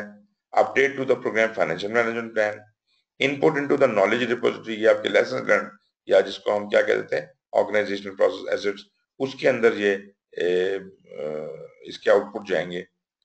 Documentation of new tools and techniques used in the course of the programme into the knowledge management, ये भी database में जा रहा है कि और क्या नए टूल हमने इस्तेमाल किए। फाइनेंशियल क्लोजिंग स्टेटमेंट्स जा रही हैं और क्लोज्ड प्रोग्राम बजट जा रहा है। यहाँ चूंकि प्रोग्राम खत्म हो जाता है तो प्रोग्राम का जो फाइनल क्लोज बजट है वो हम जमा करवा देते हैं ऑर्गेनाइजेशन को। As the program nears completion, the program budget is closed and the final financial reports are communicated in accordance with the stakeholder engagement plan। जिसको जरूरत है, जिस स्टेक होल्डर को हमने पहले से आइडेंटिफाई कर रखा है कि ये वाली इंफॉर्मेशन पहुंचानी है, उसको ये कम्युनिकेट कर दी जाएगी। Any unspent monies are returned to the funding organization and there we close this process। ये तो था जी फाइनेंशियल्स का। फाइनेंशियल्स में आपने देखा कि एक बात तो हम सब बहुत अच्छी तरह से समझ गए हैं कि जो हमारे लाइफ साइकिल के अंदर जो डेफिनेशन है वो बुनियादी तौर पे इनिशिएशन और प्लानिंग को कवर करती है। प्रोजेक्ट मैनेजमेंट के हिसाब से अगर देखा जाए तो डेफिनेशन लाइफ साइकिल में जो पहला फेज है ये उसको कवर करती है। उसके बाद जो बेनिफिट डिलीवरी है वो एग्जीक्यूशन और मॉनिटरिंग और कंट्रोल को कवर करती है और क्लोजर जो है वो क्लोज को करता है। एक बात ये तो बड़ी सिंपल है, भले मैं कोई भी डोमेन पढ़ रहा हूँ, हर डोमेन में यही कुछ हो रहा है। फाइनेंशियल में हमने ये देखा कि हमारे पास 7 प्रोसेस थे, उनमें से पहले 3 प्रोसेस वो प्लानिंग और इनिशिएशन से मुतालिक थे, जिसके अंदर हमने सबसे पहले पूरे प्रोग्राम का कॉस्ट एस्टीमेट बनाया, फिर पूरे प्रोग्राम का फाइनेंशियल फ्रेमवर्क एस्टेब्लिश किया, फिर फाइनेंशियल मैनेजमेंट प्लान बनाया। ये सारी प्लानिंग तक की बातें थी। इसके बाद जब हम जिसे कहते हैं एग्जीक्यूशन में गए तो वहां हमने कॉस्ट एस्टीमेट्स कंपोनेंट लेवल के वो लिए, उसके बाद हमने उनको बजट किया, प्रोग्राम का बजट डिटरमिन किया। ये प्लानिंग वाले काम, ये एग्जीक्यूशन वाले काम थे। और अब जब मॉनिटरिंग एंड कंट्रोल की बात आती है तो यहाँ पे हमने फाइनेंशियल मॉनिटरिंग एंड कंट्रोल की। तो इसका मतलब ये हुआ कि ये सारा बेनिफिट डिलीवरी में था 3 प्रोसेस, और जब क्लोजर में आए तो फाइनेंशियल क्लोजर कर दिया। तो बुनियादी तौर पे ये आपके साथ के साथ जो प्रोसेस हैं ये इस तरह से अनफोल्ड होते हैं। अगला हमारा जो है वो प्रोग्राम इंटीग्रेशन मैनेजमेंट। यहां तक जो फाइनेंशियल तक अगर कोई सवाल हो तो please you can ask now.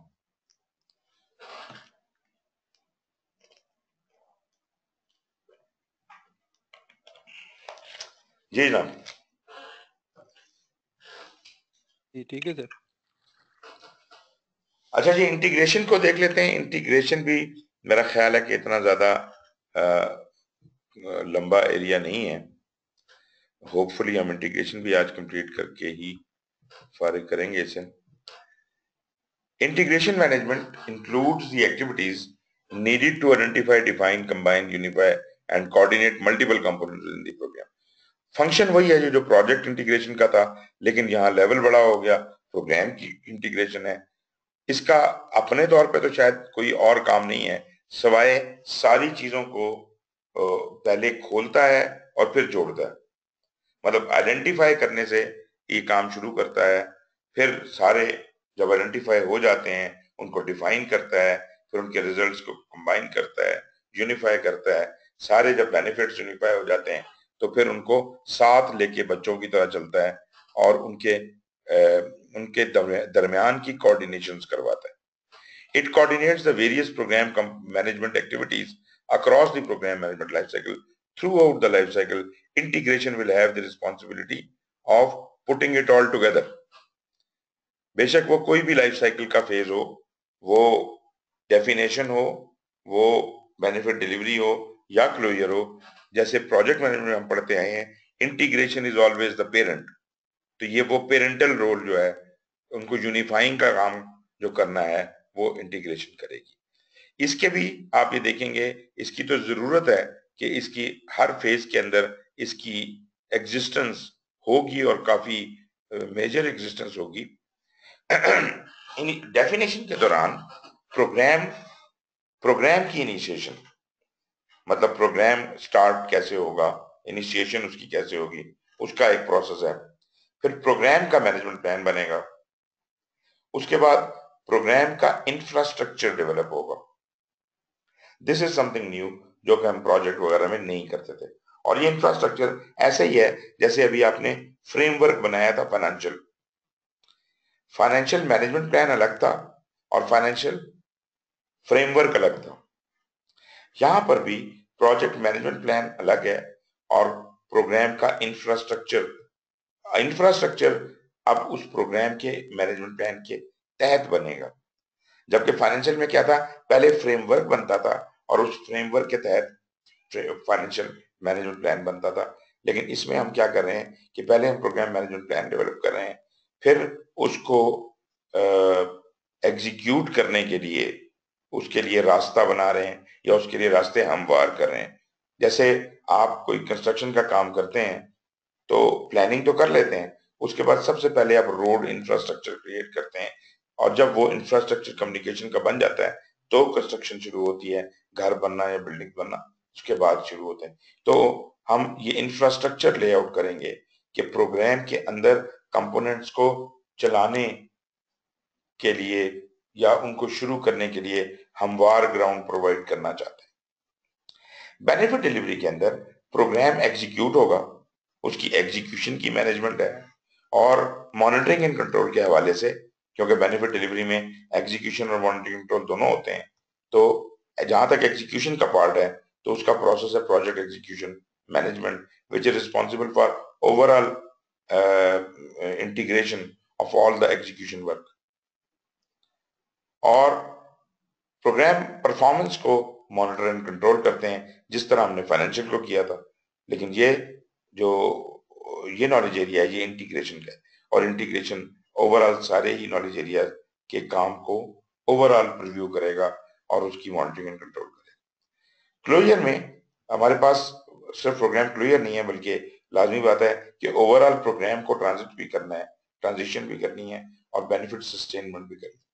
देखिए हमने क्लोजर में भी बेनिफिट सस्टेन की बात की थी, लेकिन हमने कहा था कि बेनिफिट सस्टेन होने तक के फाइनेंशियल्स की जिम्मेदारी फाइनेंशियल क्लोज आउट की होगी।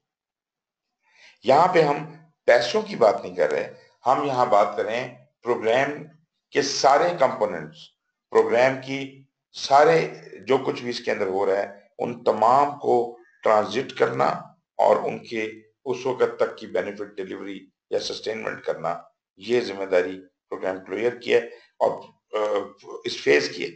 और जब तक ये नहीं हो जाता प्रोग्राम को क्लोज नहीं किया जा सकता। तो दो प्रोसेस हो गए, एक प्रोग्राम ट्रांजिशन बेनिफिट सस्टेनमेंट और दूसरा प्रोग्राम का closure.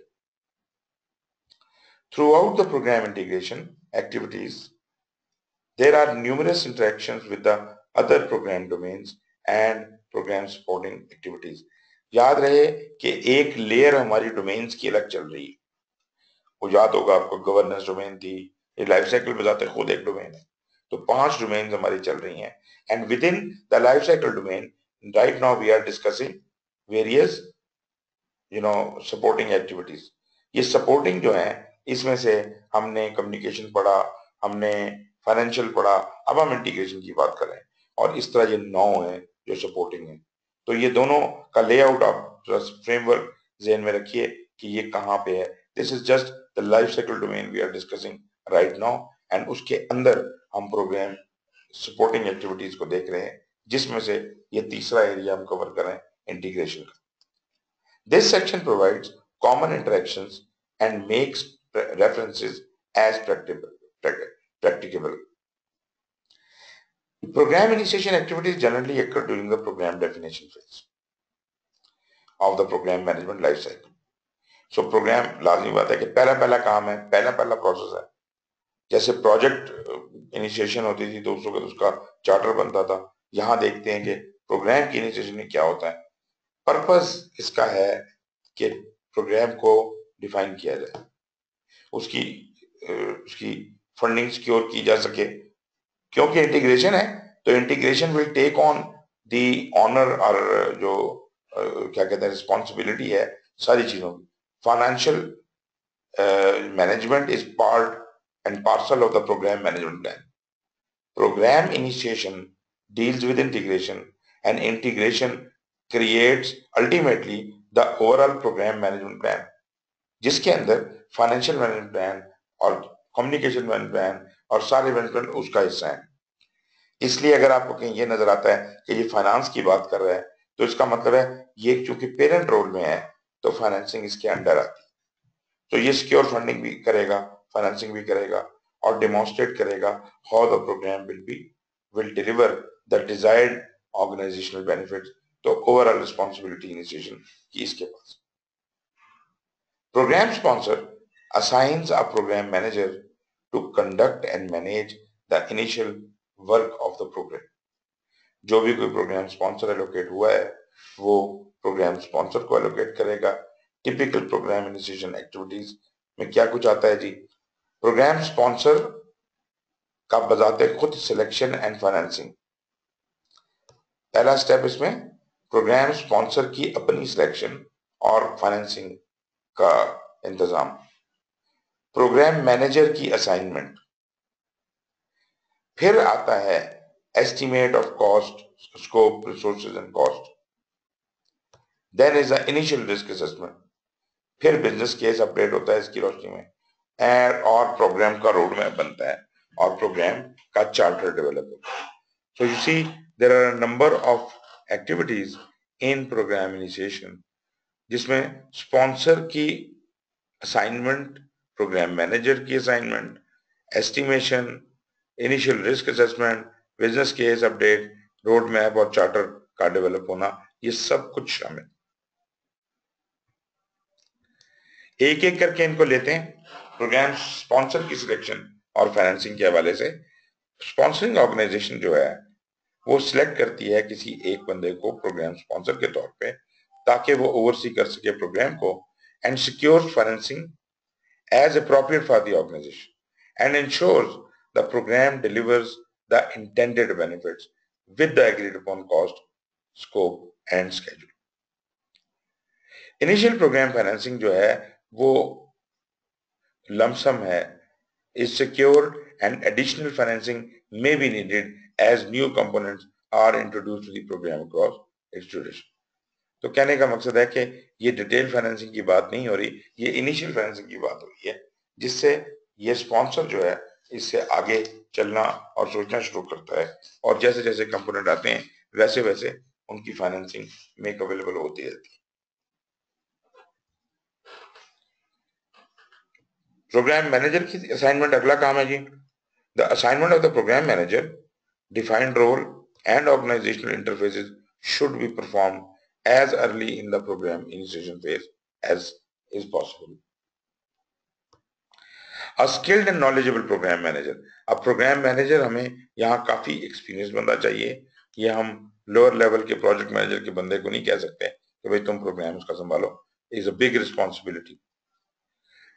So knowledgeable program manager effectively guides the initiation activity and facilitates the development of the output for this activity.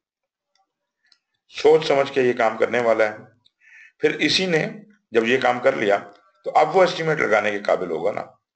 Studies the scope, resources and cost are determined early in the program to assess the organizations ability to execute the program. भले ये lump sum हो, लेकिन ये सारी चीजों की estimation programme manager जरूर करता है। ये एक बहुत मेरा ख्याल है कि हमारी एक गलत चीज है कि हम ये समझते हैं कि ये एस्टिमेशन करना तो प्रोजेक्ट या प्रोग्राम मैनेजर का काम ही नहीं होता, और जो कोई पहले से चीजें आउटलाइन प्लान हुई हैं या बिजनेस केस बना हुआ है, हम उसी की रोशनी में उसको हुक्म देते हैं कि बस ऐसे ही करो जैसा कि बिजनेस केस में एस्टिमेट बना हुआ है। बिजनेस केस में जो एस्टिमेट होता है वो तो बहुत ही ज्यादा जिसे कहते हैं कि लमसम होता है, रफ, बहुत ही ज्यादा रफ ऑर्डर होता है।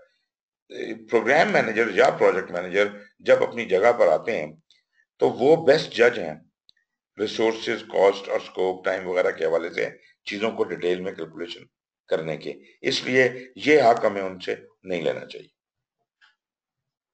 Anyways, at this time, the candidate's program is compared with the other organizational initiatives to determine the priority of the program under consideration. जो काम हम करना चाह रहे हैं, जो प्रोग्राम हम करना चाह रहे हैं, ये शुरू करने से पहले इसको बिजनेस केस को वेरीफाई करने की जरूरत है, और ना सिर्फ बिजनेस केस को वेरीफाई करने की बल्कि इसकी प्रायोरिटाइजेशन को देखने की जरूरत है कि क्या यही इस वक्त प्रायोरिटी में सबसे ऊपर प्रोजेक्ट है जिसका नंबर आया हुआ है और जिसको किया जाना चाहिए। आउट ऑफ ऑर्डर हम इसको नहीं चलाएंगे।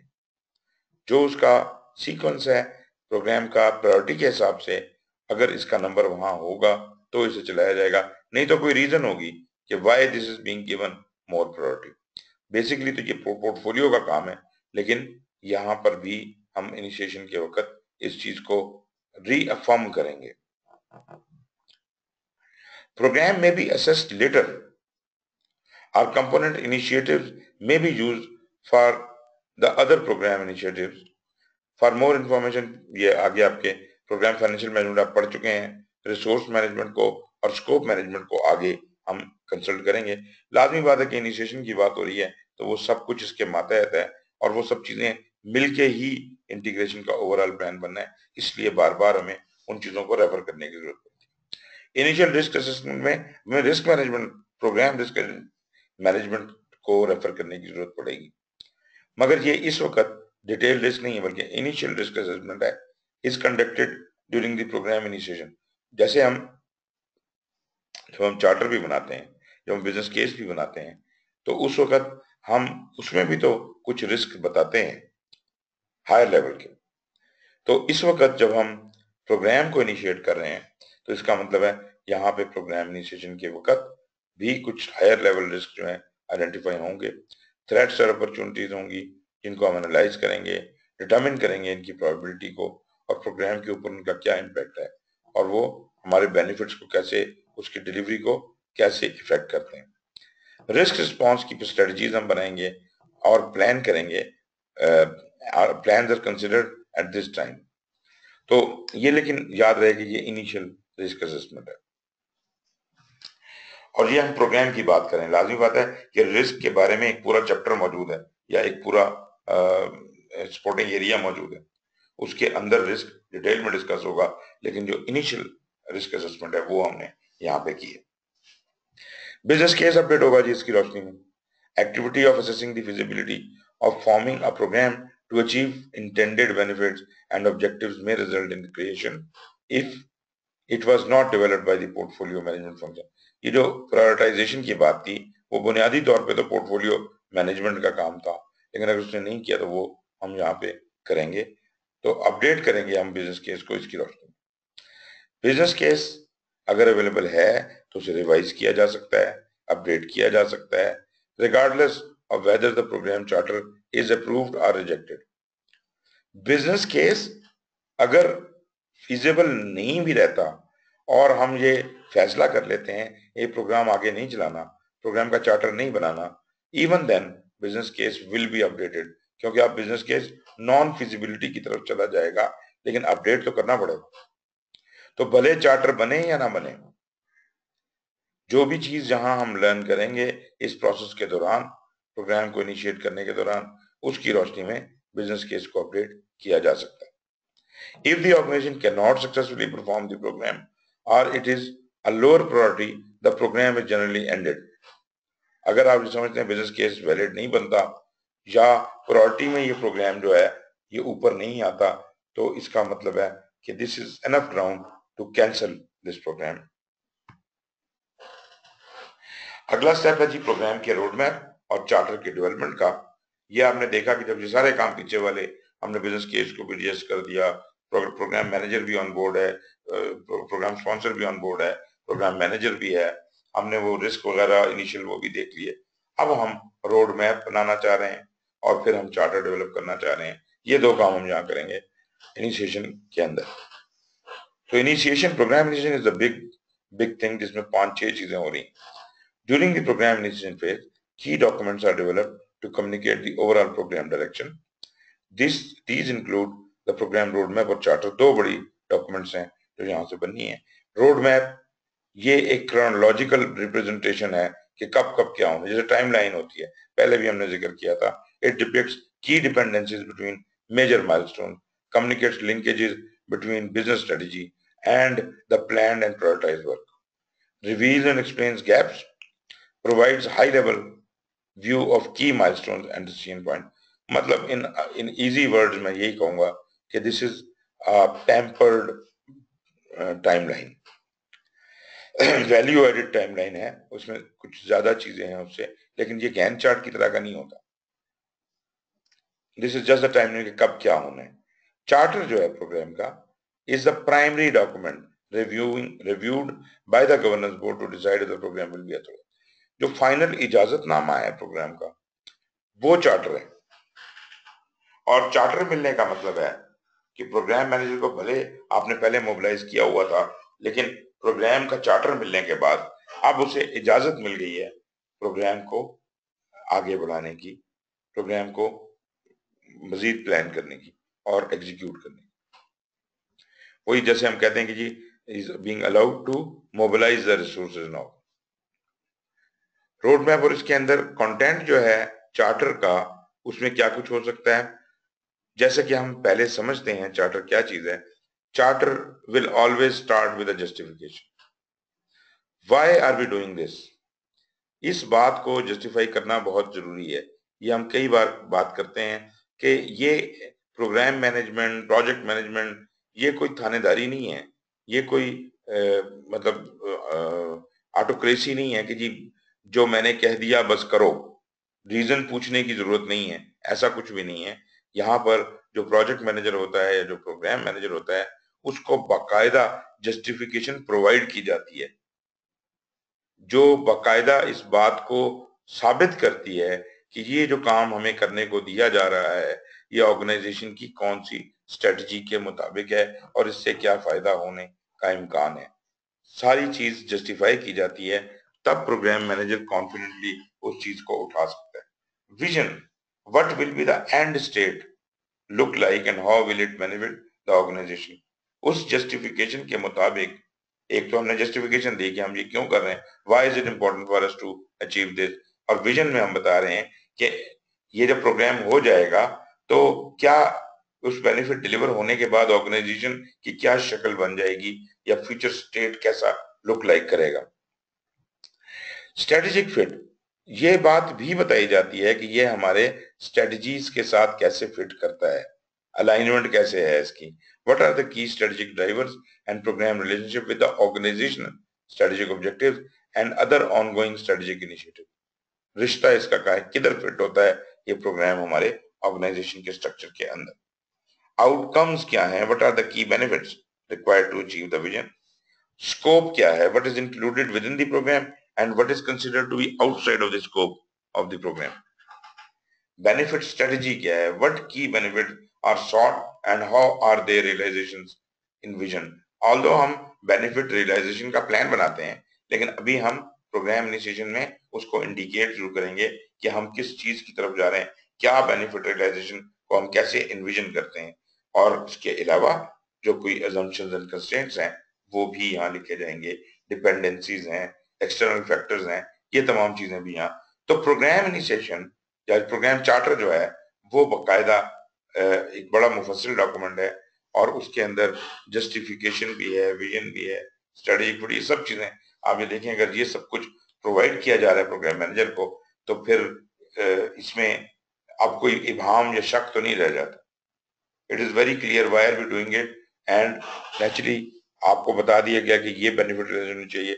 अब मैं जो कुछ भी बनाऊंगा वो इसकी रोशनी में बनाऊंगा और this provides me enough justification के ये काम कैसे हो। फिर जनाब चार्टर के अंदर और क्या चीजें होंगी, इसके कंपोनेंट्स के बारे में बताया जा सकता है, इसके रिस्क और इश्यूज के बारे में। मेरा मतलब है ये जितना बताया जा सके ये ऑप्शनल चीजें हैं, जरूरी नहीं है कि सारे कंपोनेंट यहाँ पे डिफाइन हो जाएं चार्टर में, मगर उनका इशारा दिया जा सकता है। अगर अंदाजा है कि क्या क्या कंपोनेंट्स के अंदर होने हैं तो बेशक बता दिया जाए, अगर नहीं तो जो पता है उतना बता दिया जाए। इसी तरह जो रिस्क और इशू का जो अंदाजा है उनको लिस्ट डाउन कर लिया जाए। अगर कोई टाइमलाइन का अंदाजा है वो बता दी जाए।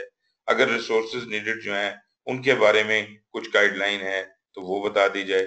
स्टेक होल्डर की कंसिडरेशन हैं, कौन लोग स्टेक होल्डर्स कंसिडर होने चाहिए अभी तक के नॉलेज के मुताबिक, या जो कुछ भी इस वक्त हाई लेवल पे मौजूद है पता है हमें, और स्टेक होल्डर्स के बारे में।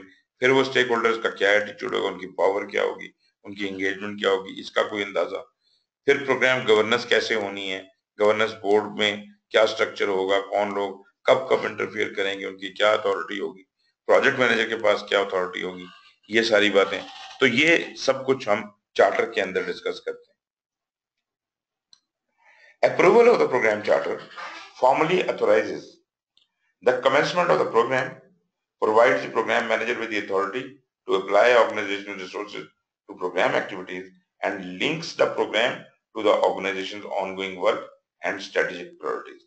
तो मतलब ये है, इस अप्रूवल का मतलब ये है कि हमने प्रोग्राम मैनेजर को बाकायदा हुक्मनामा जारी कर दिया कि अब तुम काम शुरू कर सकते हो, और जो अलाइनमेंट बताई गई हैं उनके मुताबिक वो मकासद पूरे करने शुरू कर सकते हो। If the program is not authorized, अगर चार्टर ना दिया जाए, the event should be recorded in the program charter and stored in lessons learn. इसका मतलब है चार्टर अगर नहीं बना कर सके, इनफिजिबल हो गया, बिजनेस केस फेल हो गया इस स्टेज के ऊपर, जब चार्टर दिया जाना था, तो उस वक्त जब हमने काम शुरू किया तो हमने कहा जी ये तो फिजिबल ही नहीं रहा, तो इसको रिकॉर्ड किया जाएगा बिजनेस केस में, लेकिन चार्टर जो है वो नहीं बनेगा।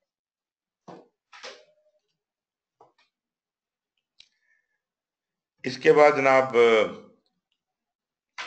प्रोग्राम मैनेजमेंट प्लान की development, this is the next program management plan हमने बनाना है यहाँ पर। और लाजमी बात है, जिस तरह हम प्रोजेक्ट में कहते थे कि सारे management plan are part of the project management plan, इसी तरह सारे मैनेजमेंट प्लान जो यहाँ हैं प्रोग्राम के हवाले से, they all are going to be part of the program management plan. और इसके अंदर आप देखिए आपके सारे नॉलेज एरियाज के मैनेजमेंट प्लान यहाँ पे लिस्टेड हैं, और उसके अलावा जो कोई चीजें हैं, मिसाल के तौर पे benefit realization plan, benefit realization plan, कब कब कौन से बेनिफिट कैसे कैसे रियलाइज होंगे, stakeholder engagement plan, governance का प्लान भी है, कम्युनिकेशन मैनेजमेंट प्लान है, फाइनेंशियल मैनेजमेंट प्लान है, प्रोग्राम मैनेजमेंट प्लान तो बताते खुद है, प्रोक्योरमेंट मैनेजमेंट प्लान है, क्वालिटी मैनेजमेंट प्लान है, रिसोर्स मैनेजमेंट प्लान है, रिस्क मैनेजमेंट है, स्कोप मैनेजमेंट है। तो 3, 4, 5, 6, 7, 8 और 9, तो ये इसके अंदर आपको अपनी तमाम डोमेन्स के भी प्लान मिल गए, इसमें आपको तमाम सपोर्टिंग एरियाज के भी प्लान मिल गए। तो ये सारे प्लान्स को मिलाया जाए तो this is what is the program management plan.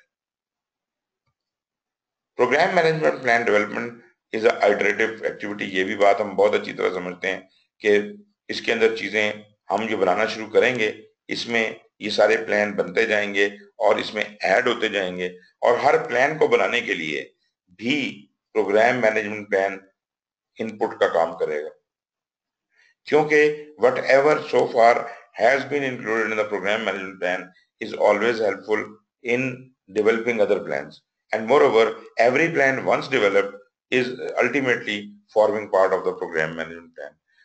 And third reason is कि program management plan बजाते खुद पहला प्लान है जो बनना शुरू होता है, and this provides guidelines for all management plans how to work. तो ब्रॉड गाइडलाइंस इसके पास हैं, इसकी रोशनी में इसको देखते हुए सारे प्लान्स ने अपना अपना मैनेजमेंट प्लान बनाना है, और वो सारे मैनेजमेंट प्लान जो हैं अल्टीमेटली इसी प्रोग्राम मैनेजमेंट प्लान का हिस्सा बन जाएंगे। और ये आइटरेटिव प्रोसेस है, ये होता रहेगा जब तक प्लानिंग कंप्लीट नहीं होती। और जब प्लानिंग कंप्लीट हो भी जाती है और हम आगे उसको एग्जीक्यूशन में भी चले जाते हैं, तो चेंज रिक्वेस्ट जब कभी भी आएगी वो फिर इम्पैक्ट करेगी किसी ना किसी मैनेजमेंट प्लान को and ultimately program management plan को। तो ये कॉन्टिन्यूसली अपडेट होता रहेगा टिल प्रोजेक्ट एंड्स। तो जनाब इसमें कंपीटिंग प्रायोरिटीज हैं, assumptions हैं, कंस्ट्रेंट्स हैं, resolve to address critical factors such as business goals, deliverables, benefits, time and cost, तमाम चीजें इसमें इंक्लूडेड हैं। Updates and revision to the program management plan, इसे हम अपडेट कहते हैं, its subsidiary plans and the program road map are approved or rejected through governance program governance. जब program management plan complete हो जाता है, जब उसके सारे इंग्रेडिएंट्स मुकम्मल हो जाते हैं, तो इसको गवर्नेंस बोर्ड के सामने पेश किया जाता है, जो इसको फाइनली एक्सेप्ट या रिजेक्ट करता है। अगर वो इसे अप्रूव कर दे तो हम प्रोग्राम मैनेजमेंट प्लान पे आगे चलेंगे। ये वो चेक पॉइंट्स हैं जहां गवर्नेंस प्रोग्राम गवर्नेंस जो है वो एक्ट करती है। मतलब जब प्रोग्राम मैनेजमेंट प्लान बन जाए तो प्रोग्राम गवर्नेंस उसके ऊपर मोहर लगाएगी।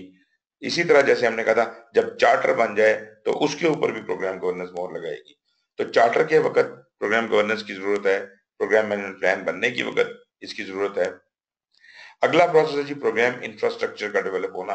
जब प्रोग्राम मैनेजमेंट प्लान आपने बना लिया, अब आप उसका इंफ्रास्ट्रक्चर लेआउट करते हैं। पर्पस इस एक्टिविटी का है to investigate, assess and plan the support structure that will enable the program to successfully achieve its goals. जैसे मैंने कहा, एक आप कॉलोनी बना रहे हैं, कॉलोनी बनाने में सबसे पहले रोड इंफ्रास्ट्रक्चर और वाटर और वो सीवरेज का इंफ्रास्ट्रक्चर ले करना पड़ता है। जब वो हो जाता है तो ग्राउंड तैयार है, अब आप कंस्ट्रक्शन का काम शुरू कर सकते हैं। This activity is invoked in the program definition phase and may be invoked again at any time during the program in order to update or modify the infrastructure to support the program. आपने main roads ले कर दी हैं और अब उनके आगे का structure बाद में भी ले हो सकता है as and when required. Program is a long duration thing. तो जैसे जैसे वो आगे बढ़ता जाएगा, इसका इंफ्रास्ट्रक्चर भी आगे आगे बढ़ता जा सकता है और उसके मुताबिक बाकी चीजें उसको फॉलो करती जाएगी। इसके अंदर प्रोग्राम की ऑर्गेनाइजेशन और कोर टीम की असाइनमेंट्स हैं, प्रोग्राम रिसोर्स प्लान की डेवलपमेंट है, प्रोग्राम मैनेजमेंट एक्टिविटी डेफिनेशन है, प्रोग्राम मैनेजमेंट ऑफिस का सेटअप है और program management information system is also included in this. इन्हीं चीजों को एक एक करके ले लीजिए। प्रोग्राम ऑर्गेनाइजेशन और कोर टीम की assignment. Although the program manager is assigned in the program initiation phase, the program management team is designated as part of establishing the program infrastructure. ये प्रोग्राम मैनेजर तो आ गया था पहले, लेकिन ये इसकी टीम को मोबिलाइज करना, ये इंफ्रास्ट्रक्चर का पहला कदम है। Although not necessarily assigned full time to the program, these key stakeholders are instrumental in determining and developing the program's infrastructure requirements. जो स्टेक होल्डर्स आपके की स्टेक होल्डर्स थे, वो आपके लिए बड़े इंस्ट्रूमेंटल हैं, क्योंकि इन्हीं की मर्जी से आपका पूरा इंफ्रास्ट्रक्चर आगे फॉर्म करेगा, शक्ल अख्तियार करेगा। Resource plan.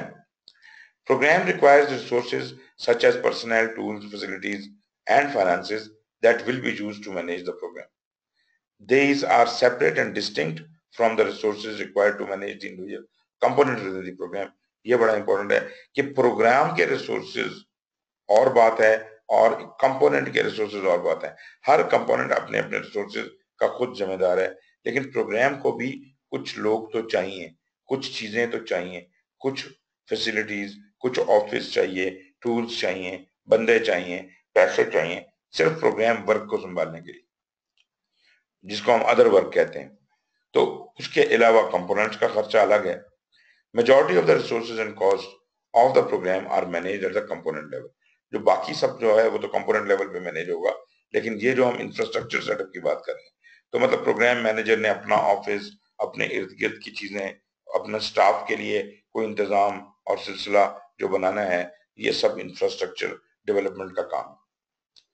फिर प्रोग्राम मैनेजमेंट की एक्टिविटी डेफिनेशन है। Program resources select and document program management activities. Program management activities, याद रहे, we are not talking about the project level activities और component level activities. Program management की activities को यहाँ define कर लिया जाए, required for implementing and managing the defined program infrastructure. इस इंफ्रास्ट्रक्चर पे काम करने के लिए हमें जो इंतजाम इंसराम चाहिए, जो कंपोनेंट्स के साथ कोऑर्डिनेट करने की रिक्वायरमेंट्स हैं और जो एक्टिविटीज हैं, उनको डिफाइन कर लिया जाए। This is program management activity definition. Program management office. For many programs the program management office is a core part of the program infrastructure, although it is not mandatory. लेकिन लाजमी बात है कि प्रोग्राम्स अमूमन बड़े ही होते हैं और कॉम्प्लेक्स और बड़ी चीजों के अंदर हमें एक सपोर्ट ऑफिस या एक कोऑर्डिनेशन ऑफिस की जरूरत पड़ती है। तो program management office is a very good idea to be developed as an infrastructure.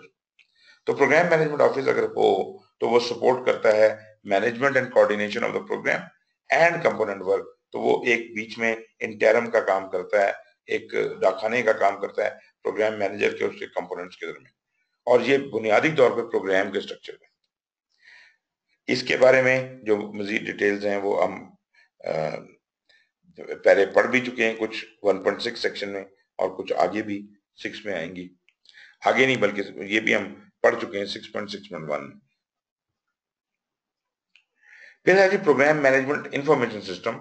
ये वो ऑटोमेटेड सिस्टम है जो हमारी वर्क फ्लो को कंट्रोल करता है। प्रोग्राम के अंदर तमाम वर्क फ्लो जो है, इंफॉर्मेशन कब कहां से कहां जा रही है, कहां रिकॉर्ड हो रही है ऑटोमेटेडली, ये सारा इंतजाम effective program management information system के अंदर सॉफ्टवेयर टूल्स भी शामिल हैं, डॉक्यूमेंट्स का रिकॉर्ड रखने का हिसाब किताब, कॉन्फ़िगरेशन मैनेजमेंट टूल्स हैं जो कि various versions of various document maintain करते हैं, चेंज मैनेजमेंट का सिस्टम है, रिस्क के डेटाबेसेस और उनके एनालिटिकल टूल्स हैं, फाइनेंशियल मैनेजमेंट का सिस्टम है, अर्न वैल्यू मैनेजमेंट की एक्टिविटीज और टूल्स हैं, रिक्वायरमेंट मैनेजमेंट की एक्टिविटीज और टूल्स हैं, और इसके अलावा भी कोई एक्टिविटीज और टूल्स हो सकते हैं। This all is an automated system which should exist within a program. So PMO भी चाहिए, PMIS भी चाहिए, मुझे वर्क प्रोग्राम के लिए अपना कुछ स्टाफ भी चाहिए, और ये सब चीजें मिल मिला के मेरा इंफ्रास्ट्रक्चर डिफाइन करती। Then we move on to program delivery management.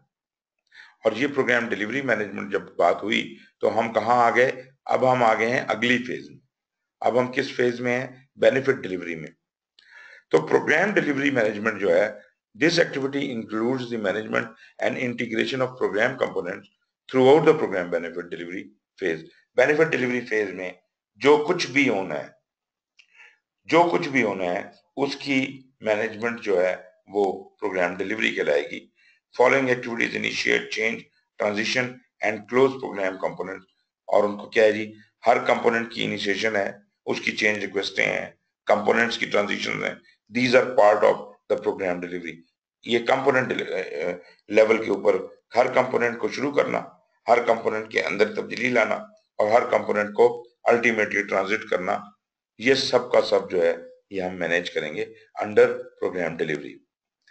Component initiation में हर कंपोनेंट की इनिशिएशन रिक्वेस्ट लॉन्च करना is presented by the component manager or sponsor. This request is used by the program manager and governance board to evaluate the component. आ गया फिर जी हमारा governance board. अब जब भी कोई कंपोनेंट या प्रोजेक्ट जो हमारे प्रोग्राम के अंदर है, जब वो शुरू होने की रिक्वेस्ट करेगा तो गवर्नेंस बोर्ड उसको इजाजत देगा। तो यहाँ पे प्रोग्राम मैनेजर का और गवर्नेंस बोर्ड का रोल दोबारा आ गया। तो इसका मतलब है कि हर प्रोग्राम चार्टर जो है वो गवर्नेंस की इजाजत से शुरू होगा और वो ऑर्गेनाइजेशन के अप्रूव्ड सिलेक्शन क्राइटेरिया के मुताबिक होगा। A decision is made utilizing the governance function on whether the component should be initiated or not. The program manager may redefine priorities of program components. वो आगे पीछे कर सकता है कि इस कंपोनेंट को आगे कर दो, इसको पीछे कर दो। Component initiation may be delayed or accelerated as defined by the program team and its needs.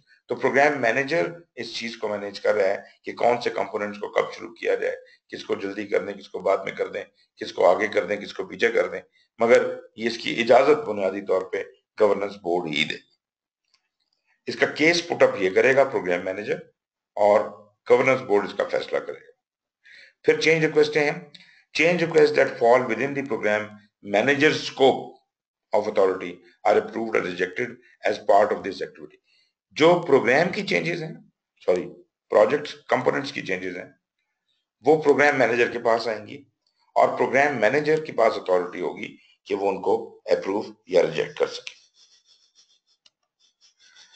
फिर कंपोनेंट्स जब ट्रांजिट होंगे, मतलब खत्म होंगे और अपना काम, अपने बेनिफिट डिलीवर करके अब वो कंपोनेंट को ट्रांजिट करना चाह रहे हैं, खत्म करना चाह रहे हैं, तो components reach the end of their respective life cycle and our planned program level milestones are reached, the program manager in collaboration with the customer sponsor agrees and secures resources to undertake the component transition activity. कि जी आप component ने अपना काम कर लिया, अब इसकी transition का काम शुरू किया जाए। तो ट्रांजिशन जब शुरू हो जाती है, इसका मतलब है कि कंपोनेंट से अब कंट्रोल हम आगे शिफ्ट कर रहे हैं, अगले को दे रहे हैं। हो सकता है वो हमारे प्रोग्राम के अंदर ही कोई दूसरा कंपोनेंट हो, या प्रोग्राम से बाहर कोई ऑपरेशन हो, या कोई और प्रोग्राम हो जिसको ये ट्रांजिट किया जा रहा है। This formal request is sent to the program governance board. यहाँ पे फिर गवर्नेंस बोर्ड की जरूरत आती है और उसके अप्रूवल की जरूरत आती है। कंपोनेंट ट्रांजिशन होती है जिस पर वो गवर्नेंस बोर्ड की इजाजत से। The processing of component transition is completed with updates to the program roadmap to reflect both go और no go decision. इस ट्रांजिशन के बाद आगे काम करना है नहीं करना है, ये डिसीजन आपको गवर्नेंस बोर्ड देगा। कोई चेंज रिक्वेस्ट है उनको अप्रूव करेगा, अफेक्टिंग हाई लेवल माइलस्टोन। ये कौन सी चेंज रिक्वेस्ट है? ये प्रोग्राम को इफेक्ट करने वाली प्रोग्राम के माइलस्टोन है। तो इस कंपोनेंट की ट्रांजिशन के बाद आगे करना है काम या नहीं करना, ये डिसीजन पॉइंट है, ये गो नो गो डिसीजन है, और इसका फैसला गवर्नेंस बोर्ड देगा। अगर वो आपको गो एड देता है तो आप अगले कंपोनेंट की तरफ या अगले जो भी स्टेज है आपकी उसकी तरफ बढ़ेंगे। फिर जनाब इसकी परफॉर्मेंस मॉनिटरिंग एंड कंट्रोल की बात है। Monitoring and control activities are perform throughout the course of program by both the component and program and the component management organization। Program की परफॉर्मेंस को देखेगा, कंपोनेंट अपने कंपोनेंट की performance और control का जिम्मेदार होगा। This includes collecting, measuring and disseminating performance information and assessing overall program trends. This activity provides program management with the data necessary to determine the program state and trends and may point to areas in need of adjustment or realignment। तो लाजमी बात है कि जहां कहीं भी variation आएगी, programme level की बात हो रही है, प्रोग्राम लेवल पे जहां कहीं वेरिएशन है तो उसकी परफॉर्मेंस को देख के उसको एडजस्ट करना, चेंज रिक्वेस्ट मूव करना, ये सारा काम प्रोग्राम परफॉर्मेंस और मॉनिटरिंग एंड कंट्रोल का है। Based on the thresholds defined by the program manager, request for corrective or preventive actions and adaptive changes may be approved at the component level। अब आप ये समझते हैं कि program manager is now the, अगर components के हवाले से देखें तो program manager is the approving authority components के लिए, प्रोग्राम के लिए नहीं। कंपोनेंट्स के लिए program manager is approving authority. जो भी चेंज रिक्वेस्ट प्रोग्राम्स करेंगे, प्रोजेक्ट्स करेंगे, सॉरी कंपोनेंट्स करेंगे, वो प्रोग्राम मैनेजर के पास आएगी, ये बताएगा कि कहाँ चेंज रिक्वेस्ट बनती है, अप्रूव हुई या नहीं हुई। अगर कोई करेक्टिव एक्शन या प्रिवेंटिव एक्शन है वो बताएगा।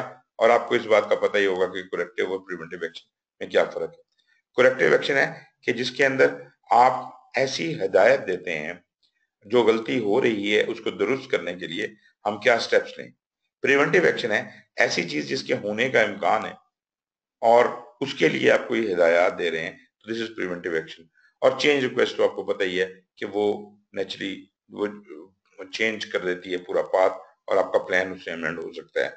आपका जो कंपोनेंट मैनेजमेंट प्लान अमेंड हो जाएगा, कंपोनेंट के जो डॉक्यूमेंट्स हैं वो अमेंड हो जाएंगे उससे। तो उसकी अथॉरिटी प्रोग्राम मैनेजर के पास है। लेकिन अगर कोई ऐसी चीज है जो प्रोग्राम को तब्दील कर रही है तो उसकी इजाजत चेंज रिक्वेस्ट जो होगी वो गवर्नेंस बोर्ड के पास जाएगी। If the request exceed program level, ये वही बात जो मैंने आपसे की, प्रोग्राम लेवल का थ्रेशोल्ड क्या है? कंपोनेंट लेवल की चीजों को हैंडल करना। प्रोग्राम लेवल के थ्रेशोल्ड को अगर क्रॉस करती है तो request may be taken to the program governance board for approval. I hope ये बड़ा इंपॉर्टेंट पॉइंट है, ये आपको समझ आया होगा। कंपोनेंट लेवल की चीजों को प्रोग्राम मैनेजर हैंडल करेगा, लेकिन अगर ऐसी कोई चीज जो एस्केलेट होती है और वो प्रोग्राम को इम्पैक्ट करती है तो program manager is not authorized to take decision on that. That has to be escalated as a program change request to the governance board, and they will give the approval for that. Typical outputs of this activity include the program governance, program performance reports और उसकी forecast वगैरह। Programme performance report क्या है जी? इसमें सबसे पहले status reports हैं जो प्रोग्राम लेवल के ऊपर आती हैं। This is a summation of the progress of its component, मतलब समरी है ये, जितनी भी कंपोनेंट्स ने परफॉर्मेंस की है उसकी ओवरऑल समरी है। लाजमी बात है कि वही अर्न वैल्यूज और सब कुछ आपने वहां निकाला होगा, उसी को समराइज करके हम यहाँ पेश करेंगे, प्रोग्राम की परफॉर्मेंस बन जाएगी। describe the program status relative to benefits and identify resources usage to determine if the program's goals and benefits will be met. तो हम यहाँ पर उन कंपोनेंट्स के बेनिफिट को फोकस कर रहे हैं, कितने बेनिफिट थे, कौन कौन सा बेनिफिट आ गया, कौन सा नहीं हुआ, कौन से रिसोर्सेज का क्या इस्तेमाल रहा, ये सब चीजें हम देख रहे हैं. This report generally contains high level statements about what work has been accomplished, especially milestones and gates, earned value status क्या है, remaining work क्या है, कोई रिस्क तो नहीं है, इश्यूज चेंजेस, तो ये तमाम चीजें जो हैं ये प्रोग्राम परफॉर्मेंस रिपोर्ट. फिर हम फोरकास्ट भी निकालते हैं. फोरकास्ट ये है कि अब तक जो कुछ हो चुका है इसकी रोशनी में हमारा प्रोग्राम जो कंपोनेंट है वो किस करवट बैठेगा. Forecast enable the program manager and stakeholders to assess the likelihood of achieving planned outcomes. ऊंट किस करवट बैठेगा, इसका अल्टीमेट व्यू क्या बनता है, ये जो कुछ हो रहा है इसकी रोशनी में हमारे कंपोनेंट मुकम्मल हो पाएंगे वक्त पे कि नहीं हो पाएंगे, उस कॉस्ट के अंदर मुकम्मल हो पाएंगे कि नहीं, अगर नहीं तो फिर कितना ज्यादा टाइम और कितने ज्यादा पैसे लगने का इम्कान. फिर जनाब हमारा जो क्लोजर की तरफ जाते हैं तो हमारे आखिरी दो प्रोसेस हैं. पहला program transition and benefit sustainment है और फिर प्रोग्राम का क्लोजर आ जाएगा. Program is established to produce certain benefits. Some components produce immediate benefits and other require hand off to another organization. कुछ तो बेनिफिट दे रहे हैं और कुछ आगे बेनिफिट ट्रांसफर कर रहे हैं, अगली किसी ऑर्गेनाइजेशन को हैंड ओवर ट्रांजिशन हो जाते हैं, फिर आगे का काम वो संभाले. बेनिफिट सस्टेनमेंट में be achieved through operations, maintenance, new projects or other efforts.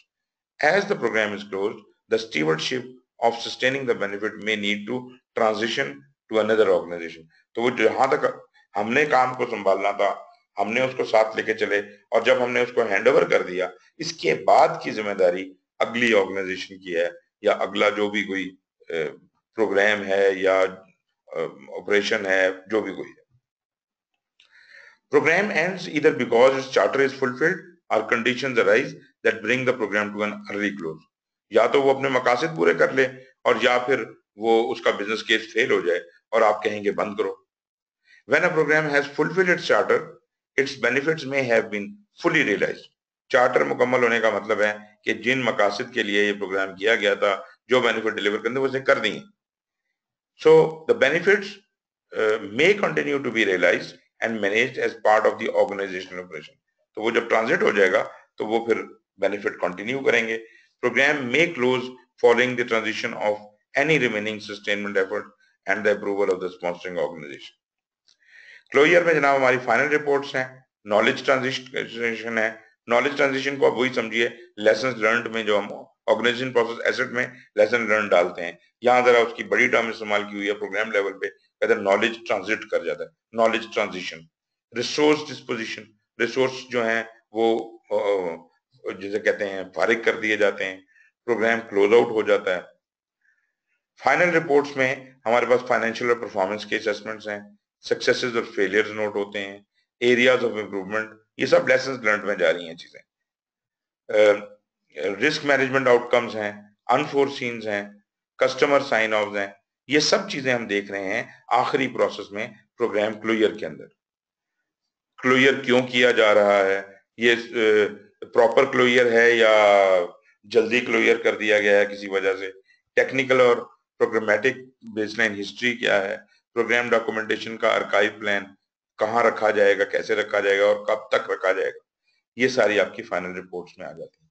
फिर नॉलेज ट्रांजिशन की बात आती है. Upon program completion the program manager assesses the program performance and shares the lessons learned with all team member. ये knowledge transition को describe किया हुआ. In addition, lessons learned are reported during this meeting. This information should be added to the final program report. इसी तरह lessons learned should be readily accessible. अगर बाद में किसी ने एक्सेस करना है, फ्यूचर प्रोग्राम में देगा तो ये lesson learned से देख सकता है. This also includes the knowledge transfer activities to support the ongoing benefit providing the new supporting organization. जिसको हमने ये benefit दिया है उसके लिए भी ये मशलेरा बनेगा कि जनाब इसको आगे कैसे मैनेज या मेंटेन किया जाए. फिर रिसोर्सेज की डिस्पोजिशन, फारिग जो रिसोर्स आपने किए हैं वही बात है कि जो रिसोर्स बिल्कुल फारिग हैं, जिनका आगे कोई काम नहीं है, उनको फारिग कर दिया जाएगा, और जिनको आगे ट्रांजिट करना उनको ट्रांजिट कर दिया जाएगा। जहां पे हमने ये बेनिफिट दिया है, जिस ऑर्गेनाइजेशन को या जिस डिपार्टमेंट को हमने ये चीज आगे हैंड ओवर की है, उसको ये रिसोर्सेज उसको असाइन किए जा सकते हैं। Efficient and appropriate release of program resources is an essential activity of program closure. At the program level, program governance releases resources as part of the activities leading to program closure approval. Component resource disposition include transitioning resources to another component. जैसे मैंने अभी आपको कहा कि अगर मैं पूरा department जो काम करने वाले लोग थे उन पूरों को हवाले कर देता हूँ किसी और के, कि जी ये ट्रांजिशन मैंने कर दिया, काम भी ट्रांजिशन आपको कर दिया, बंदे भी आपको ट्रांजिशन रिसोर्सेज भी कर दिए। In execution or another program in the organization that require similar resource. और या फिर ये है कि अगर मैंने उसी को नहीं करने तो फिर किसी और जगह वो लोग रिसोर्सेज रीअसाइन हो जाएंगे, जहां पे उनकी जरूरत हो तो ये वहां चले जाएंगे। Program close out is formally closed by either cancelling the program. कब हो सकता है जी क्लोज आउट? या तो प्रोग्राम ही कैंसिल हो जाए तो प्रोग्राम क्लोज आउट हो जाएगा, और रिसीविंग फॉर्मल क्लोजर एक्सेप्टेंस, या पूरा काम करके क्लोज हो from the program governance board. तो यहाँ पर फिर गवर्नेंस बोर्ड की जरूरत है। प्रोग्राम को क्लोज आउट भले नॉर्मली किया जाए या एबनॉर्मली किया जाए, करेगा ये गवर्नेंस बोर्ड ही। Program may be cancelled due to poor performance और by changes in the business case, कोई वजह हो सकती है। Successful completion of the program is judged against the actual business case and the current goals of the program. All components should be completed and all contracts formally closed before the program is closed. ये successful completion की बात हो रही है कि सारे contract जो आपने दिए हुए थे वो भी मुकम्मल होने चाहिए, क्लोज होने चाहिए, और जितने काम आपने इसके अंदर करने थे वो सारे के सारे क्लोज, सारे कंपोनेंट क्लोज होने जरूरी हैं, तब ये क्लोजर होगा। So this brings us to the end of integration and probably we did हम दो आज हमने एरियाज किए हैं, तो इंशाल्लाह कल की क्लास में फिर हम दो और कर लेंगे, और इस तरह प्रॉब्ली 2-3-4 दिन की बात, 3 दिन की, शायद 3 या 4 दिन की बात और है। जी जनाब, एनी कमेंट्स, एनी क्वेश्चंस?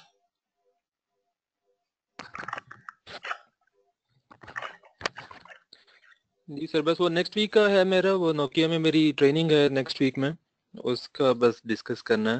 वो बेशक कल कर लें या परसों कर लें। क्या तो क्या पूरा हफ्ता बिजी हैं आप? जी सर, मेरी 5 डेज की ट्रेनिंग है, फुल डे, मॉर्निंग से 4 PM KSA टाइम तक। अच्छा अच्छा, यानी 6 PM पाकिस्तान टाइम तक है। ओके, 6 PM पाकिस्तान टाइम तक। तो क्या किया जा सकता है कि हम 1 वीक स्किप कर सकते हैं, एक ऑप्शन ये है, वरना मैं वो रिकॉर्डिंग्स पे गुजारा कर लूंगा, वो भी I am flexible on that, क्योंकि ये कोई इशू नहीं। खत्म हो जाएगा। अच्छा, क्या ये मुमकिन है कि हम, वही बात जो मैंने पहले भी की थी, कि अगर हम थोड़ा सा टाइम बढ़ा लें तो हम शायद खत्म कर लें इस हफ्ते में? सर इस हफ्ते में 2 क्लासेस रह गई हैं, कल की और परसों की। 2 तो 4 5 6 7, एक लेक्चर हमें और चाहिए। अगले हफ्ते में आप एक दिन भी नहीं स्पेयर हो सकेगा? वो संडे सैटरडे को हो सकेगा, संडे से ऑनवर्ड थर्सडे तक क्लास है मेरी। सैटरडे को मैं अवेलेबल नहीं होता नहीं। जी जी, तो एक डे में हम कहीं या फजर के टाइम या इस तरह के कर सकते हैं मैनेज, या चलें थोड़ा ऐसा लेट नाइट करें। हो जाए पाकिस्तानी या अर्ली मॉर्निंग हो जाए, वो ठीक हम कर लेंगे, व्हाट्सएप ग्रुप पे डिस्कस कर लेंगे। ठीक है, ऐसा कर लेते हैं कि आप लोग सब लोग सोच लें। जी बेहतर। 2 दिन तो अभी हैं हमारे पास, ये तो हम करते हैं। जी सर। क्या ये मुमकिन नहीं है कि हम फ्राइडे कर लें? सर फ्राइडे मेरे पूरा साल बुक रहते हैं, मसला ये है। अच्छा फ्राइडे की ऑफ होती है ना, वर्किंग प्रोफेशनल्स की ऑफ होती है, तो अच्छा, वो लोगों के लिए बड़ा आसानी होती है कि उस दिन जो है लंबी क्लास करके तो PMP मैक्सिमम कवर कर लें, तो जैसे मुझे फ्राइडे तो ऑलमोस्ट मेरे सारे ब्लॉक हैं। ओके। अच्छा, मुझे कोई प्रॉब्लम नहीं है, आप अगर एक पूरा हफ्ता स्किप करना चाहते हैं तो भी ठीक है। एहसन और फहद, आप जरा तैमूर पे देख लें आप लोग, और जिशान का मुझे पता नहीं कि वो क्या कमिटमेंट है। सर मुझे कोई प्रॉब्लम नहीं है फ्राइडेज को, लेकिन वीकेंड्स को मैं I can not make it. वही वीकेंड तो निकाल देना, हफ्ता इतवार आउट है, जुमा भी आउट है इनकी वजह से, और बाकी हमारे पास वही रह जाता है 4 दिन, तो 4 बाकी दिन। आप वो जो अर्ली मॉर्निंग की आप बात कर रहे थे फजर के टाइम की, वो भी मेरे ख्याल में मुझे तो सूट करेगा, क्योंकि यहाँ पे 9 घंटे का डिफरेंस है। तो अगर आई डोंट नो अगर बाकियों को सूट करता है। अगर नेक्स्ट वीक में एक ही दिन चाहिए तो हम किसी तरह मैनेज करके फजर पे कर लेते हैं। हाँ, मेरा ख्याल है इसके बारे में सोच लें और हम कल और जी सर। परसों इसको फाइनल कर लेते हैं फिर। जी बेहतर सर, बेहतर सर। चलें जी, जबरदस्त। चलें जी, फिर इंशाल्लाह कल मिलते हैं। इंशाल्लाह sir, thank you very much. Okay, सलाम ठीक। अलैकुम। लिख के देना फिर व्हाट्सएप पे। ओके जी, खुदा हाफिज।